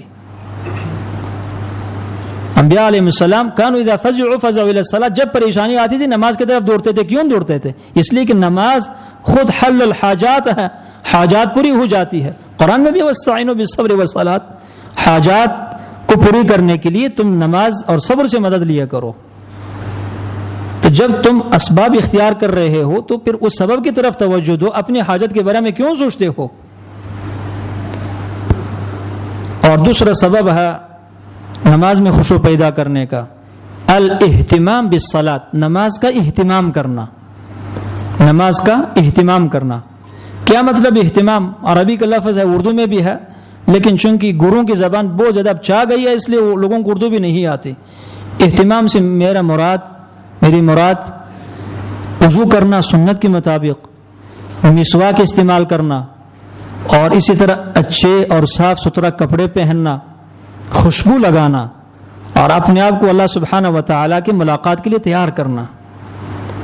لوگوں کی حالت کیا ہے، جب یہ صبح اٹھتے ہیں 9-10 بجے، غلطی تو نہیں کر رہا ہوں، 9 بجے اٹھتے ہوں گی، 9 یا 10 بجے، یا کچھ لوگ شاید 12 بجے یا 11 بجے جب اٹھتے ہیں آفس میں جانے کے لیے تو 15 منٹ 10 منٹ یہ ٹوٹ پیس میں لگاتے ہیں، اور جب نماز پڑھنے کا ٹائم ہوتا ہے تو اپنی انگلی بھی استعمال نہیں کر سکتے کہ اپنے دانتوں کو کم از کم انگلی کے ساتھ ہی صاف کر لیں۔ اور جب اگر غلطی سی فجر کی نماز میں جانے کا موقع ملے تو پجامے کے ساتھ جا کر نماز پڑھتے ہیں، وہی کپڑے جو سونے کے لیے استعمال کرتے ہیں۔ اگر غلطی ہو جائے تو چلو ایک قمیض اوپر سے پہن لے، نیچے وہی ہوتا ہے۔ اور اگر شادی میں جانا ہو تو 10 دن پہلے ہی کئی مارکیٹوں کا چکر لگاتے ہیں کہ جو پینٹ شرٹ جو سب سے اعلیٰ ہے، قیمتی ہے، ایسا ہو کہ کسی اور کے پاس نہ ہو، رنگ اس کا کیا ہو، کپڑے کی کیفیت کیا ہو، اور یہ حال خواتین کی ہوتی ہے، حالت خواتین کی بھی یہی ہوتی ہے۔ تو اہتمام بالصلاۃ کا مطلب ہے اللہ کے لیے اپنے آپ کو تیار کرنا۔ اللہ کے رسول کیا کہتے تھے؟ طہروا افواہکم للقرآن، قرآن پڑھنے کے لیے اپنے منہ کو صاف کیا کرو، مسواک استعمال کر لو۔ اور کچھ سلف مسواک پر خوشبو بھی استعمال کرتے تھے، میں نے تجربہ کیا، کچھ نہیں ہوتا، معمولی سے عطر اس کے اوپر ڈال دیں تو کچھ نہیں ہوگا، تاکہ انسان کے منہ سے بھی خوشبو آ جائے۔ مسواک اگر زیادہ کریں 10 منٹ ویسے خوشبو آنا شروع ہو جاتی ہے۔ تو نماز کا اہتمام یہ کہ سنت کے مطابق وضو کرنا، مسواک استعمال کرنا، اچھے اور صاف ستھرے کپڑے پہننا، خوشبو لگانا، اور ٹائم پر پھر نماز پڑھ لینا، یہ اہتمام بالصلاۃ۔ تو جب آپ اہتمام کریں گے یقیناً آپ نے خشوع کی اسباب میں سے ایک اہم سبب اختیار کیا ہے کہ ضرور جس عمل کو آپ نے اتنا ٹائم دے دیا ہے اس کی خاطر آپ فکر مند ہیں، تو یقیناً اس نماز میں خشوع پیدا ہو سکتا ہے، یہ مشکل کام نہیں ہے۔ اور تیسرا سبب وہ الطمانینۃ فی الصلاۃ، جب نماز شروع کرتے ہیں تو پھر اطمینان کے ساتھ نماز پڑھیں، قیام بھی اطمینان کے ساتھ ہو، یعنی آرامی کے ساتھ نماز پڑھیں۔ رکوع میں جب جاتے ہیں تو اپنی کمر کا خیال کریں کہ کمر سیدھی ہو، ٹیڑھی نہ ہو، وگرنہ نماز قبول نہیں ہوتی۔ لا صلاۃ للرجل حتى يقيم ظهره في ركوعه وسجوده، اس بندے کا نماز ہے نہیں ہے جو اپنے کمر کو رکوع اور سجدے میں سیدھی نہ کرے، اس کی نماز ہوتی نہیں ہے۔ بلال حبشی نے ایک شخص کو دیکھا جو نماز پڑھ رہا تھا اور رکوع سجدہ اطمینان اور آرامی کے ساتھ نہیں کرتا تھا، کہنے لگے کہ لو مات هذا على هذا لمات على غیر ملت محمد صلی اللہ علیہ وسلم، اگر یوں ہی نماز پڑھتے ہوئے اگر یہ بندہ مر جائے تو کافر مرے گا، مسلمان نہیں مرے گا۔ سنن نسائی کی روایت ہے، حذیفہ بن یمان نے ایک شخص کو دیکھا، اب اس میں میری غلطی کیا ہے؟ اب لوگ کہتے ہیں کہ سب مولوی غلط ہیں، تی مولوی نابینا ہے جن مساجد میں یہ امام ہے کہ عوام کیسے نماز پڑھتی ہیں؟ اگر یہ مولوی اللہ سے ڈرتے ہوں، اگر یہ پیسوں کی پجاری نہیں ہے اگر یہ پیسوں کی عبادت نہیں کرتے ہیں، حاجی اور چودھری جنرل کرنل کی عبادت نہیں کرتے ہیں، کیوں نہیں کہتے ہیں لوگوں کو اپنی نماز ٹھیک پڑھ لیا کرو؟ یہ نماز نہیں ہوتی۔ سنن نسائی کی روایت ہے کتاب الصلاۃ میں، حذیفہ بن یمان نے شام میں ایک شخص کو نماز پڑھتے ہوئے دیکھا جو اپنی کمر کو سیدھی نہیں کرتا تھا۔ کہنے لگے کم سنۃ تصلی ھکذا، کتنی مدت ہوئی ہے کہ تم یوں نماز پڑھتے ہو؟ اس نے کہا 40 سنہ، 40 سال سے یوں نماز پڑھتا ہوں۔ حذیفہ کہنے لگے ما صلیت قط، تم نے ایک نماز نہیں پڑھی ہے، تمہاری 40 سال کی نماز برباد ہے۔ نماز کی بھی ایک شرط ہوتی ہے نا، نماز کیوں پڑھتے ہو؟ اللہ کا حکم ہے، تو کیا اللہ نے اپنے حکم کی بجاوری کی کیفیت بتلائی ہے کہ نہیں بتلائی؟ اللہ کے رسول 23 سال تک امامت کراتے رہے، اور آپ نے کہا صلو کما رأیتمونی اصلی، نماز یوں پڑھو جیسے کہ میں نماز پڑھتا ہوں۔ اگر ہم نے اپنی آنکھوں کے ساتھ نہیں دیکھا تو اپنی آنکھوں کے ساتھ اللہ کے رسول کی احادیث کو تو دیکھا ہے کہ احادیث میں وہ تمام کیفیت لکھی ہوئی ہے، درج ہے کہ اللہ کے رسول یوں نماز پڑھتے تھے۔ تو نماز اگر اطمینان کے ساتھ نہ ہو نماز قبول نہیں ہے۔ بخاری کی روایت، مسیح الصلاۃ والی روایت جو سنن نسائی ابو داؤد وغیرہ میں ہے، اس شخص نے نماز پڑھی، اللہ کے رسول نے کہا آ کر سلام کیا، آپ نے فرمایا کہ علیک السلام ارجع فصلی فانک لم تصلی۔ اب اس میں شک کرنے والی کون سی بات؟ آپ نے فرمایا کہ سلام تو ٹھیک ہے، علیک السلام، دوبارہ جا کر نماز پڑھیں۔ آپ نے نماز پڑھی نہیں ہے۔ پھر اس نے نماز پڑھی، پھر آ کر کہا السلام علیکم، آپ نے فرمایا علیک السلام ارجع فصلی فانک لم تصلی، پھر جا کر نماز پڑھیں۔ آپ نے نماز پڑھی نہیں ہے۔ پھر جا کر نماز پڑھی، پھر آ کر سلام کیا، پھر آپ نے فرمایا کہ جاؤ نماز پڑھو، آپ کی نماز ہوئی نہیں ہے۔ ابھی رہبر شریعت، سید الرسول، سید البشر، خاتم النبیین، یہ تاجدار رسول خود کہہ رہے ہیں کہ تم نے نماز پڑھی، اس حال میں کہ نماز تو پڑھی تھی اس نے۔ اب یہ مولوی جو اتنی بڑی مسجد میں امام، اس کے سامنے ہزاروں عوام غلط نماز پڑھتی ہے، وہ تو دیکھتا ہے، یہ حدیث اس کے علم میں بھی ہے کہ اللہ کے رسول نے اس شخص کو کیوں لوٹا دیا اس کی نماز کو، اس لیے کہ اپنے رکوع اور سجدے میں کمر سیدھی نہیں کرتا تھا۔ تو اللہ کے رسول خود کہہ رہے ہیں کہ نماز نہیں ہے۔ تو نماز میں اگر اطمینان نہ ہو تو انسان کی نماز نہیں ہوتی۔ طمانینۃ فی الصلاۃ، یعنی اطمینان نماز میں۔ اور چوتھا سبب، اور ایک حدیث میں یہ ہے، اللہ کے رسول نے کہا مثل الذی لا یتم رکوعہ وسجودہ وینقر، اس شخص کی مثال جو رکوع اور سجدہ اطمینان اور آرامی کے ساتھ نہیں کرتا اور ٹونکے مارتا ہے سجدے میں، مثل الجائع الذی یأکل التمرۃ والتمرتین لا یغنیان عنہ شیئا، سیل جامع صغیر کی روایت ہے کہ وہ شخص جو سجدہ اور رکوع اطمینان کے ساتھ نہیں کرتا اور ٹونکے مارتا ہے، اس بوکے کی طرح ہے کہ اس کو شدید بھوک لگی ہے، اس نے کھانے کے لیے 1 کھجور یا 2 کھجور کھائی ہے، تو شدید بھوک لگی اور انسان 2 کھجور کھائے تو اس سے کچھ بھی نہیں بنتا، بھوک دور نہیں ہو جائے گی انسان کی، تو بھوکا ہی رہے گا، مطلب ہے کہ اس کی نماز قبول نہیں ہے۔ اور چوتھا سبب، تدبر الآیات والاذکار، نماز میں جو آیات پڑھتے ہیں اور جو ہم اذکار پڑھتے ہیں ان میں غور کرنا، تدبر کرنا۔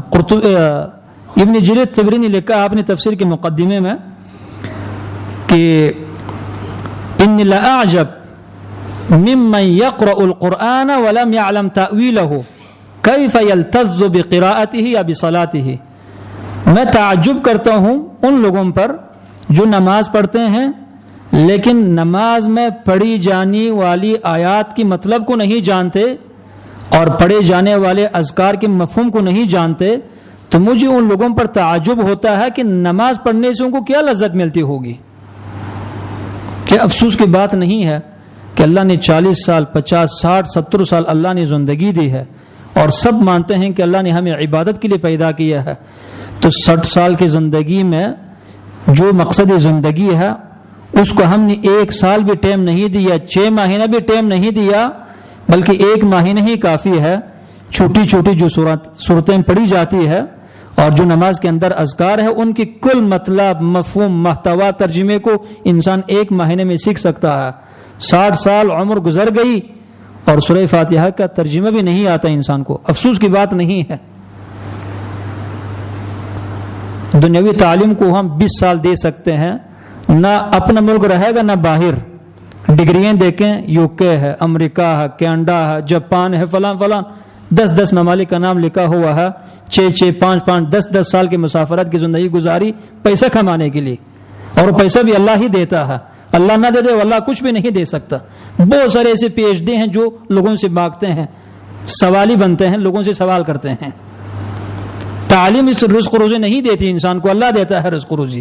ان اللہ هو الرزاق ذو القوة المتین وامر اہلک بالصلاة واصطبر علیہا، نماز کا اہتمام کرو، نماز کا خود بھی نماز پڑھو، گھر میں رہنے والوں کو بھی نماز کا حکم دو۔ میں تم سے رزق روزی نہیں مانگتا، میں تمہیں رزق روزی دیتا ہوں۔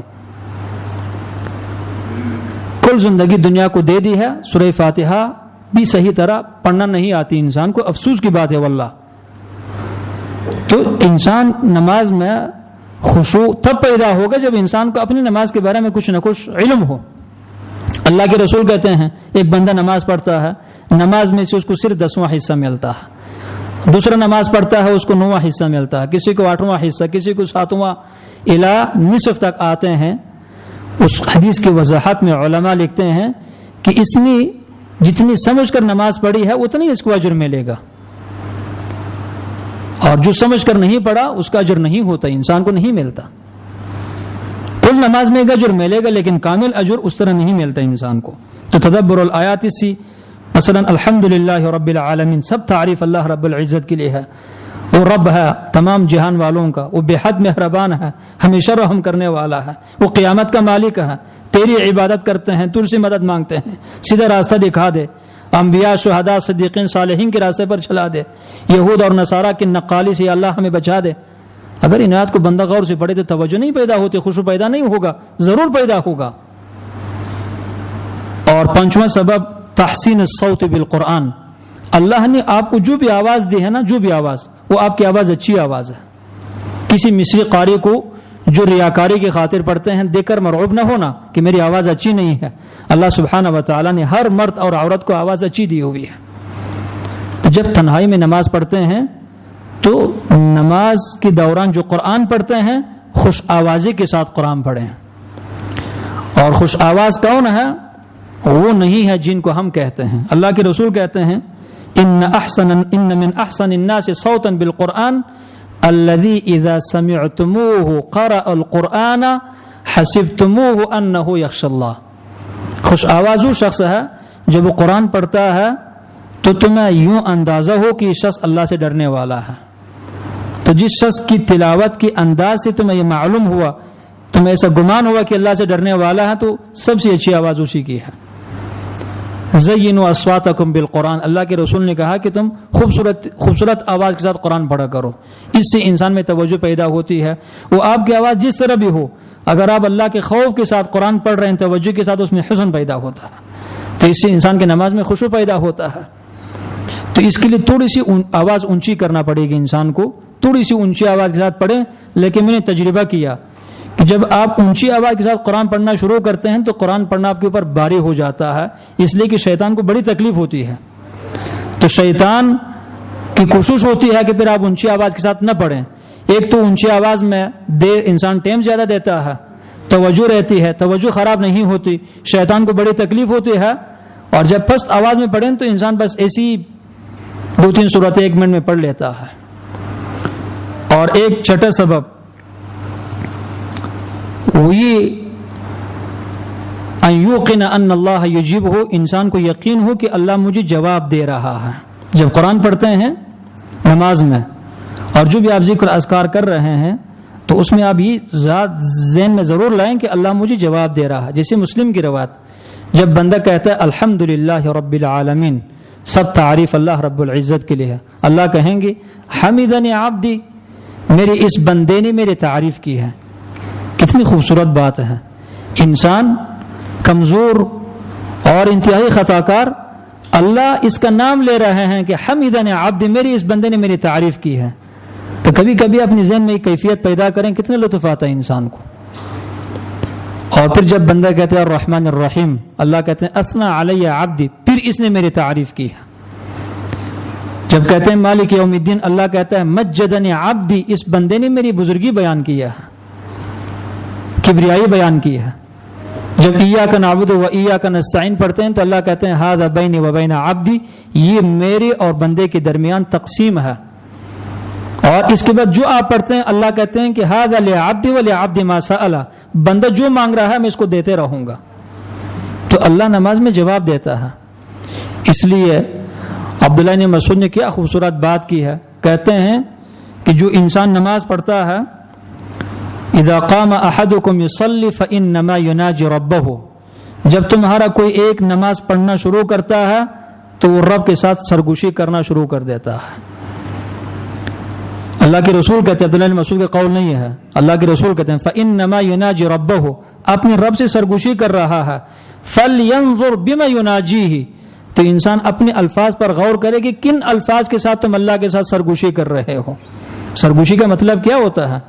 کسی کو کہنا کہ اپنا کان آگے کر لو، پھر اپنے منہ اس کے کان سے لگانا اور اس کے کان میں بات کرنا، یہ سرگوشی ہے. تو اللہ کے رسول کہتے ہیں کہ یہ نماز جو تم کہہ رہے ہو تم اللہ کے کان میں منہ لگا کر کے اللہ کو سنا رہے ہو. فَلْيَنْظُرْ بِمَا يُنَاجِيهِ، تو ذرا غور کریں کہ کس طرح ہم اللہ کے ساتھ سرگوشی کر رہے ہیں. اللہ ہمیں جواب دیتا ہے. تو یہ تصور اپنے اندر پیدا کرنا کہ اللہ میرے ہر کلمے کا اللہ جواب دے رہا ہے. اور ایک سبب الصلاۃ الی سترہ، نمازی اپنی نماز کے آگے سترہ رکھے. سترہ اتنا ایک نماز کی واجبات میں سے ہے محققین اہل علم کے نزدیک، لیکن اکثر ہمارے مسلمانوں کو پتہ بھی نہیں ہے کہ سترہ کیا ہوتا ہے. سترہ یہ ہے کہ جب آپ نماز پڑھنے لگتے ہیں مسجد یا غیر مسجد میں، جماعت کی نماز اس سے مستثنا ہے. جماعت جب ہو رہی ہو اس میں صرف امام کے سامنے سترہ ہونا ضروری ہے، دیوار یا غیر دیوار کوئی بھی چیز ہو. لیکن جماعت سے ہٹ کر مسجد میں، گھر میں، جہاں پہ بھی آپ نماز پڑھتے ہیں تو جہاں پہ آپ کھڑے ہیں اور جہاں میں آپ جس جگہ پر آپ سجدہ کرتے ہیں تو آپ کی سجدہ گاہ سی ایک ہاتھ کی مسافت پر، یہ ایک ہاتھ ہے، یہ انگلی کی شروع سے لے کر کوہنی تک یہ ایک ہاتھ ہے. تو آپ کی سجدہ گاہ سے ایک ہاتھ آگے کوئی چیز رکھیں جس کی بلندی کوئی 1 فٹ ہو یا 1.5 فٹ ہو، 2 بلشت کم از کم ہونی چاہیے. وہ سترہ ہے. وہ پتھر ہو، اینٹ ہو، کوئی بستر ہو، کوئی برتن ہو، کوئی پٹی ہو، کوئی بھی چیز ہو، اگر کچھ نہیں ملتا تو پھر ایک لکیر کم از کم کھینچے زمین کے اوپر، یہ سترہ ہے. اللہ کے رسول نے حکم دیا اذا صلی احدکم فلیصلی الی سترۃ ولیدن منها، جب تمہارا کوئی ایک نماز پڑھتا ہے تو پھر سترہ رکھ کے اپنے سامنے اور اس سے قریب ہو جائے. کیا ہوتا ہے اس کا فائدہ یہ ہوتا ہے کہ پھر اس کی انسان کی نگاہ اس سے آگے نہیں جاتی، سترے کی حد تک ہی رہے گی، اور اس سے آگے اگر کوئی بندہ گزر جائے کوئی بھی چیز تو آپ کی نماز میں خلل پیدا نہیں ہوگا، اور یہ کہ شیطان سے آپ محفوظ رہیں گی اور نماز میں خشوع پیدا ہوگا. سترہ یہ ہر جگہ ضروری ہے، یہاں تک کہ حرم کے اندر بھی ضروری ہے، مگر وہاں پہ رش کی وجہ سے ممکن نہیں ہے، اس کا اہتمام نہیں کیا جا سکتا. لیکن میں نے تجربہ کیا وہاں پہ کہ اگر انسان کوشش کر لے پھر بھی ہو سکتا ہے کہ انسان کسی دیوار سے قریب ہو جائے. ستون کی وہاں پہ کوئی کمی نہیں ہے تو ستون سے انسان قریب ہو جائے، اور جہاں پہ وہ پانی کی ترموز وغیرہ رکھتے ہیں اور اس طرح قرآن کریم رکھنے کی جو پٹیاں ہیں وہاں انسان قریب ہو کر کے ان کو سترہ بنا سکتا ہے، یا کوئی بندہ نماز پڑھ رہا ہو اس کو بھی آپ سترہ بنا سکتے ہیں. بہرحال عام اوقات میں وہاں پہ مشکل ہے تھوڑی سی. اور ایک سبب وضع الیمنى علی الیسرى علی الصدر فی الصلاۃ، نماز پڑھتے ہوئی اپنے دائیں ہاتھ کو بائیں ہاتھ پر رکھنا اور سینے کے اوپر رکھنا. کچھ مولوی نے مسئلہ ہی نکالا ہے کہ بس مذہب میں یہ ہے کہ ناف کے نیچے ہاتھ باندھ دیں. ٹھیک ہے مذہب میں ہے، لیکن مذہب تو دلیل تو نہیں ہے. مذہب کی دلیل ہے، مذہب بذات خود دلیل نہیں ہے. اگر مذہب میں یہ بات ہے تو تھوڑی سی محنت کر لیں، اس عالم سے پوچھیں جس نے آپ کو یہ مسئلہ بتلایا کہ عالم آپ کو اللہ کی قسم دیتا ہوں کیا یہ حدیث صحیح ہے کہ اللہ کے رسول سے ثابت ہے کہ اللہ کے رسول ناف کے نیچے ہاتھ باندھ کر نماز پڑھتے تھے؟ اگر ہے تو علی الرأس والعین اللہ کے رسول کی حدیث کو نہ ماننا بے ایمانی ہے. اگر نہیں ہے تو پھر اتنا عرصہ اب یہ غلط مسئلہ کیوں بتلاتے ہیں لوگوں کو؟ بہت سارے عوام کا عقیدہ یہ ہے نیچے شرمگاہ ہے ہاتھ کے نیچے انسان کے پیٹ ہے، اس کے اندر نجاست ہے اور اس کے اوپر ہاتھ بندھا، اور کہتے ہیں کہ اقرب الی الخشوع، فقہ کتاب میں لکھا ہوا کہ اس میں زیادہ خشوع ہے۔ جتنا میں نے غور کیا مجھے کوئی سمجھ نہیں ہے کہ اس میں کیا خشوع پیدا ہو سکتا ہے۔ پیٹ تو خشوع کا محل نہیں ہے، خشوع کا تعلق تو انسان کے دل سے ہوتا ہے۔ جب کسی کو ہم سلام کرتے ہیں السلام علیکم، ہاتھ یہاں پہ باندھتے ہیں کہ ناف کے نیچے باندھتے ہیں؟ تو جب مخلوق کے احترام میں ہاتھ سینے کے اوپر باندھتے ہو تو وائل ابن حجر کی روایت، صحیح ابن خزیمہ بسند صحیح، اللہ کے رسول جب نماز پڑھتے تھے یضع یدہ الیمنی علی الیسری ویشدہما علی صدرہ، اللہ کے رسول دائیں ہاتھ کو بائیں ہاتھ پر رکھتے تھے اور سینے کے اوپر رکھتے تھے، اس لیے کہ خشوع انسان کے دل میں ہے اور خشوع کا محل دل ہے، تو اس مرکز کی حفاظت ہوتی ہے ایک طرح کی۔ اور آپ تجربہ کر کے دیکھیں، جو نماز یہاں پہ ہاتھ رکھ کر کے پڑھتے ہیں اور جو ناف کے نیچے، دونوں میں بڑا فرق ہوتا ہے۔ یہ میں کسی جو ہے نا وہ مسلک مذہب کی طرف دعوت دینا مقصد نہیں، اللہ اور اس کے رسول کی طرف دعوت دینا مقصد ہے، میری ذمہ داری ہے، اس پر کوئی عمل کرے نہ کرے اس کی ذمہ داری ہے۔ اور ایک اہم سبب النظر الی موضع السجود، قیام میں جب آپ ہوتے ہیں تو اپنی سجدے والے جگہ کو دیکھیں۔ کچھ لوگ دائیں طرف بھی دیکھتے ہیں، بائیں بھی دیکھتے ہیں، بلکہ کچھ لوگوں کو میں نے خود دیکھا ہے کہ اگر مسجد چھوٹی ہو تو مسجد کے دروازے سے ہر داخل ہونے والے کو دیکھنے کی کوشش کرتے ہیں اپنی آنکھوں کے کناروں سے، تھوڑا سا منہ بھی پھرتے ہیں کبھی۔ اللہ کے رسول نے اس التفات سے منع کیا۔ ہم نے فرمایا کہ شیطان کا اختلاس، شیطان تمہیں دھوکہ دیتا ہے، نماز میں ادھر ادھر نہیں دیکھنا، حافظوا علی الصلوات، نماز کی حفاظت کرنی ہے۔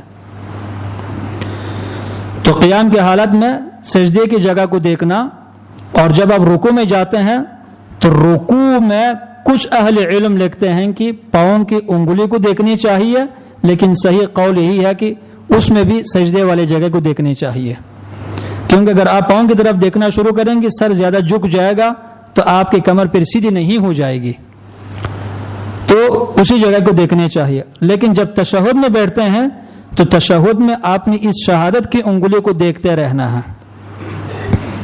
اس انگلی میں اور انسان کے دل میں ایک تعلق ہے کہ ہمیں تھوڑا سا اندازہ تو ہوتا ہے، لیکن اس تعلق کی حقیقت کو اللہ جانتا ہے۔ یہ بات لکھی ہے علامہ صنعانی نے سبل السلام بلوغ المرام کے شرح میں۔ اس کو دیکھنے کے بعد، پڑھنے کے بعد میں نے اس پر تجربہ کیا، حقیقت پر مبنی ہے۔ انسان اگر اس انگلی کو دیکھے، اللہ کے رسول اس انگلی کو کڑی رکھتے تھے آخر تک، یا اس کو کچھ نہ کچھ حرکت بھی دیتے تھے، اور ہم نے فرمایا کہ شیطان کو اس سے بڑی تکلیف ہوتی ہے۔ تو سجدے کے تشہد کی حالت میں اس کو دیکھتے رہنا، اس سے انسان میں خشوع پیدا ہوگا۔ اور ایک سبب، اہم سبب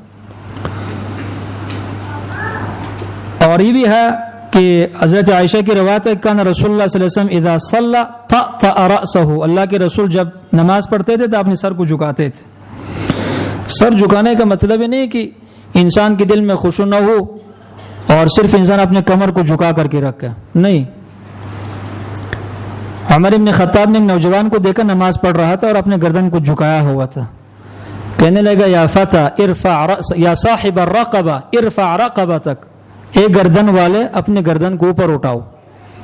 انما ليس الخشوع في الرقاب انما الخشوع في القلوب، خشوع انسان کے گردن میں نہیں ہوتا، خشوع انسان کے دل میں ہوتا ہے۔ عمر کو اللہ نے بڑی بصیرت دی تھی۔ ایک دن عائشہ نے دیکھا نوجوانوں کی ایک جماعت کو، کچھ نوجوان جا رہے تھے، انتہائی آہستہ آہستہ قدم اٹھاتے تھے، لمبے لمبے کپڑے پہنے ہوئے تھے، جیسے کہ ان میں بالکل جان نہ ہو۔ عائشہ کہنے لگی یہ کون ہے؟ تو کسی نے کہا کہ یہ کچھ زاہد اور عبادت گزار نوجوان ہیں۔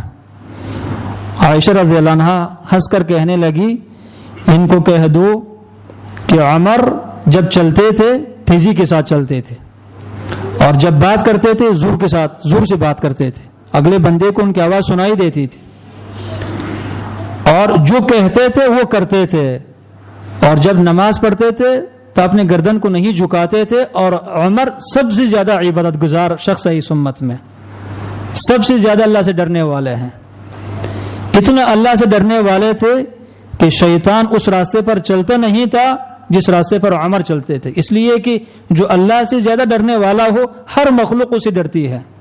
تو شیطان جیسے شریر مخلوق بھی شیطان بھی عمر سے ڈرتا تھا. تو عمر بہت زیادہ زاہد انسان تھا لیکن یوں نہیں چلتے تھے. تو عمر ابن خطاب نے کہا کہ اپنے گردن کو اوپر اٹھاؤ. جو خشوع ہے انسان کے گردن میں نہیں ہوتا, انسان کے دل میں ہوتا ہے. تو یہ منافقت والے خشوع ہے کہ انسان نے اپنا سر بالکل جھکایا ہوا ہے نماز میں اور دل میں بالکل خشوع نہیں ہے. سلف اس چیز کو ناپسند کرتے تھے, گناہ سمجھتے تھے کہ انسان اپنے ظاہر پر اتنا ہی تقوی اور خشوع ظاہر کرے جتنے اس کے دل میں ہے, بلکہ اس سے کمتر. دل میں زیادہ خوف ہو, خشیت ہو, خیر ہو, اور بدن میں کمتر انسان دکھائی دے دے, اس لیے کہ دل پر صرف اللہ کی نگاہ پڑتی ہے تو اس میں زیادہ خوف ہونے چاہیے, اور جسم پر اللہ کی بھی پڑتی ہے, مخلوق کی بھی یہاں پہ کم ہو. دل میں اگر خشوع نہ ہو اور بندہ ظاہر پر خشوع ظاہر کرے, اس میں دھوکہ بھی ہے. جیسے میں نے دیکھا ہے کہ عام لوگ بیچارے, ان کی گمان اچھا ہے, سوچ اچھی ہوتی ہے, تو کسی کے ظاہر میں تھوڑی سی خوبی دے کر کہتے ہیں کہ بہت ہی نیک انسان ہے, وہ فلاں عالم, بس اللہ کو پہنچا ہوا بندہ اللہ کا ولی ہے. یہ عالم لوگوں کو دھوکہ دے رہا ہے. اس لیے لوگ غلط اس کی تعریف کرتے ہیں. اپنی ظاہر میں اتنا ہی دینداری ظاہر کرو جتنا حقیقت میں تم دیندار ہو. تو غرض یہ ہے کہ یہ اپنی موضوع سجود کو دیکھنی چاہیے. اور ایک اہم سبب ہے التنویع فی الآیات والاذکار, ذکر اور آیات کو بدل بدل کر پڑھنا. آپ کو تجربہ ہوگا, مجھے بھی تجربہ ہے, جب انسان نماز کو توجہ نہ دے دے نماز کی طرف, تو پھر ہمیشہ سورہ فاتحہ پڑھنے کے بعد آپ کی زبان پر ایک ہی سورت آتی ہے. کچھ لوگوں کی زبان پر صرف سورہ اخلاص آتی ہے, کچھ لوگوں کی زبان پر صرف انا اعطیناک الکوثر آتی ہے. بس اسی کی عادت بنی ہوئی ہے, چونکہ توجہ نہیں ہے, توجہ کہیں اور ہے, لیکن عادت پڑی ہے زبان کو اسی صورت کی, تو پھر ہر نماز میں ہر رکعت میں یہی صورت آتی ہے. نہیں, جب آپ اپنی عادت کے مطابق چلیں گی تو پھر وہ عبادت نہیں ہوگی, عادت ہوگی. آیات کو بدل لیں, صورتوں کو بدل بدل کر پڑھیں. جب آپ صورت بدلیں گی تو آپ کو توجہ دینا پڑے گا وہاں پہ. آپ غور کریں گے پھر صورت پڑھیں گی, غور کریں گی پھر صورت پڑھیں گے. تو جب غور کریں گے تو اسی کا نام خشوع ہے, اللہ کی طرف توجہ پیدا ہوگی. اسی طرح اذکار, اللہ کے رسول نے کتنی اذکار سکھایا ہے. سبحان ربی العظیم, سبحان ربی الاعلی, سبحانک اللہم ربنا بحمدک, اللہم اغفر لی. سجدے میں اللہم انی اعوذ برضاک من سخطک, اللہم اغفر لی ما قدمت. بہت سارے ادعیہ ہیں. تو صورتوں کو بدلنا اور اذکار کو بدلنا.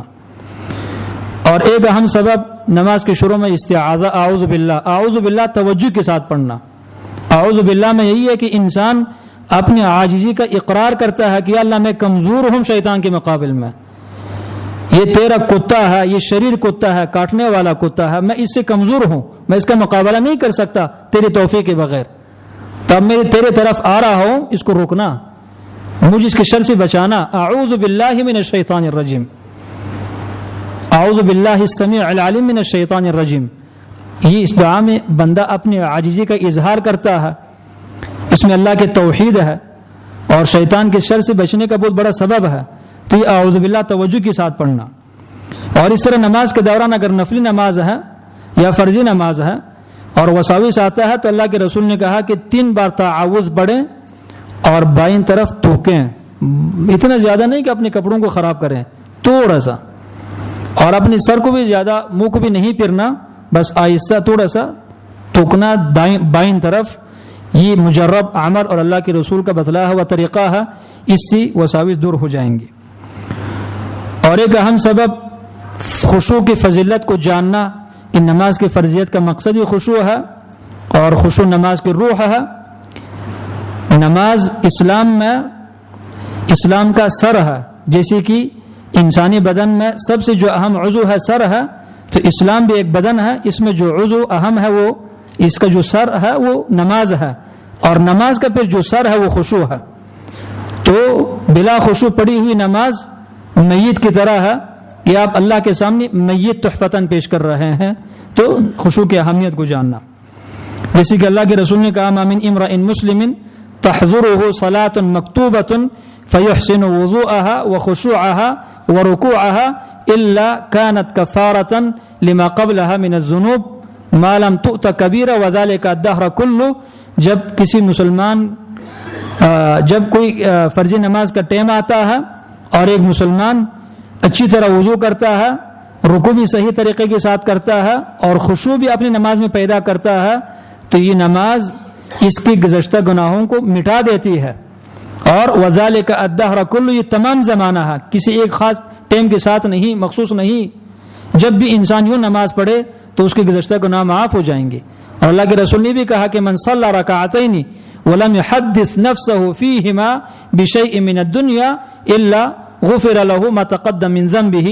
انسان اگر وضو کر کے صرف 2 رکعت نفل پڑھ لے، 2 رکعت نفل، شرط یہ ہے کہ 2 رکعت پڑھتے ہوئے اپنی نفس میں کوئی دنیاوی خیال پیدا نہ کرے، غفر له ما تقدم من ذنبه، زندگی کی گزشتہ کل گناہ معاف ہو جائیں گے. 2 رکعت نفل اور کل گناہ معاف ہو جائیں گے. اللہ کے رسول نے مطلق کہا صغیرہ کبیرہ سب معاف ہو جائیں گے. 2 رکعت نماز شرط یہ ہے کہ نماز پڑھتے ہوئی کوئی دنیاوی خیال نہ آ جائے، اور اس کے لیے بندہ اللہ سے مدد مانگے، اور جو میں نے شرعی ذکر کے اگر کرے تو یقیناً خشوع پیدا ہوگا. اور اسی طرح ایک حدیث میں یہ ہے، نبی صلی اللہ علیہ وسلم نے کہا کہ ان العبد اذا قام، انسان جب کھڑا ہوتا ہے نماز میں تو تؤتى بذنوبه، اس کی کل گناہوں کو لایا جائے گا، وتوضع على رأسه ورقبتيه، اس کی زندگی کی تمام گناہ اس کے سر پر اور اس کے گردن پر رکھ دیا جائے گا. فكلما ركع او سجد تحاطت عنه ذنوبه، جب بھی انسان رکوع میں جاتا ہے، سجدے میں جاتا ہے تو اس کا گناہ گرنا شروع ہو جاتا ہے. کل زندگی کی گناہ نماز پڑھتے ہوئے انسان کے سر اور گردن پر رکھ دیا جاتا ہے. اگر یہ احادیث انسان نوٹ کرے اور اپنے ذہن میں لائے اور فوقتاً ان پر نظر ڈالے اور غور کرے کہ نماز میں خشوع پیدا نہیں ہوگا، نماز کی اہمیت پیدا نہیں ہوگی، نماز سے بہت رغبت پیدا ہوگی کہ گناہ لایا جائیں گی، سر پر رکھ دیے جائیں گے، جیسے رکوع میں چلے جائیں گے گناہ گرنا شروع ہو جائے گا. اور ایک اہم سبب وہ الاجتہاد فی الدعاء، نماز میں کثرت سے دعا کرنا، خصوصاً سجدے میں اور تشہد اور درود پڑھنے کے بعد. اور اللہم انی اعوذ بک من عذاب القبر واعوذ بک من عذاب جہنم واعوذ بک من فتنة المسیح الدجال واعوذ بک من فتنة المحیا والممات. ان 4 چیزوں سے پناہ مانگنے کے بعد پھر جو دل میں ہوتا ہے وہ دعا مانگے. اور سجدے میں کیوں؟ اس لیے کہ جب انسان نماز پڑھنا شروع کرتا ہے تو یہ اللہ رب العزت کے دروازے کو دستک دینا شروع کر دیتا ہے. عبداللہ بن مسعود کہتے ہیں کہ ان العبد اذا قام فی الصلاة فانما يقرع باب الملک ومن يقرع باب الملک یوشک ان یفتح له.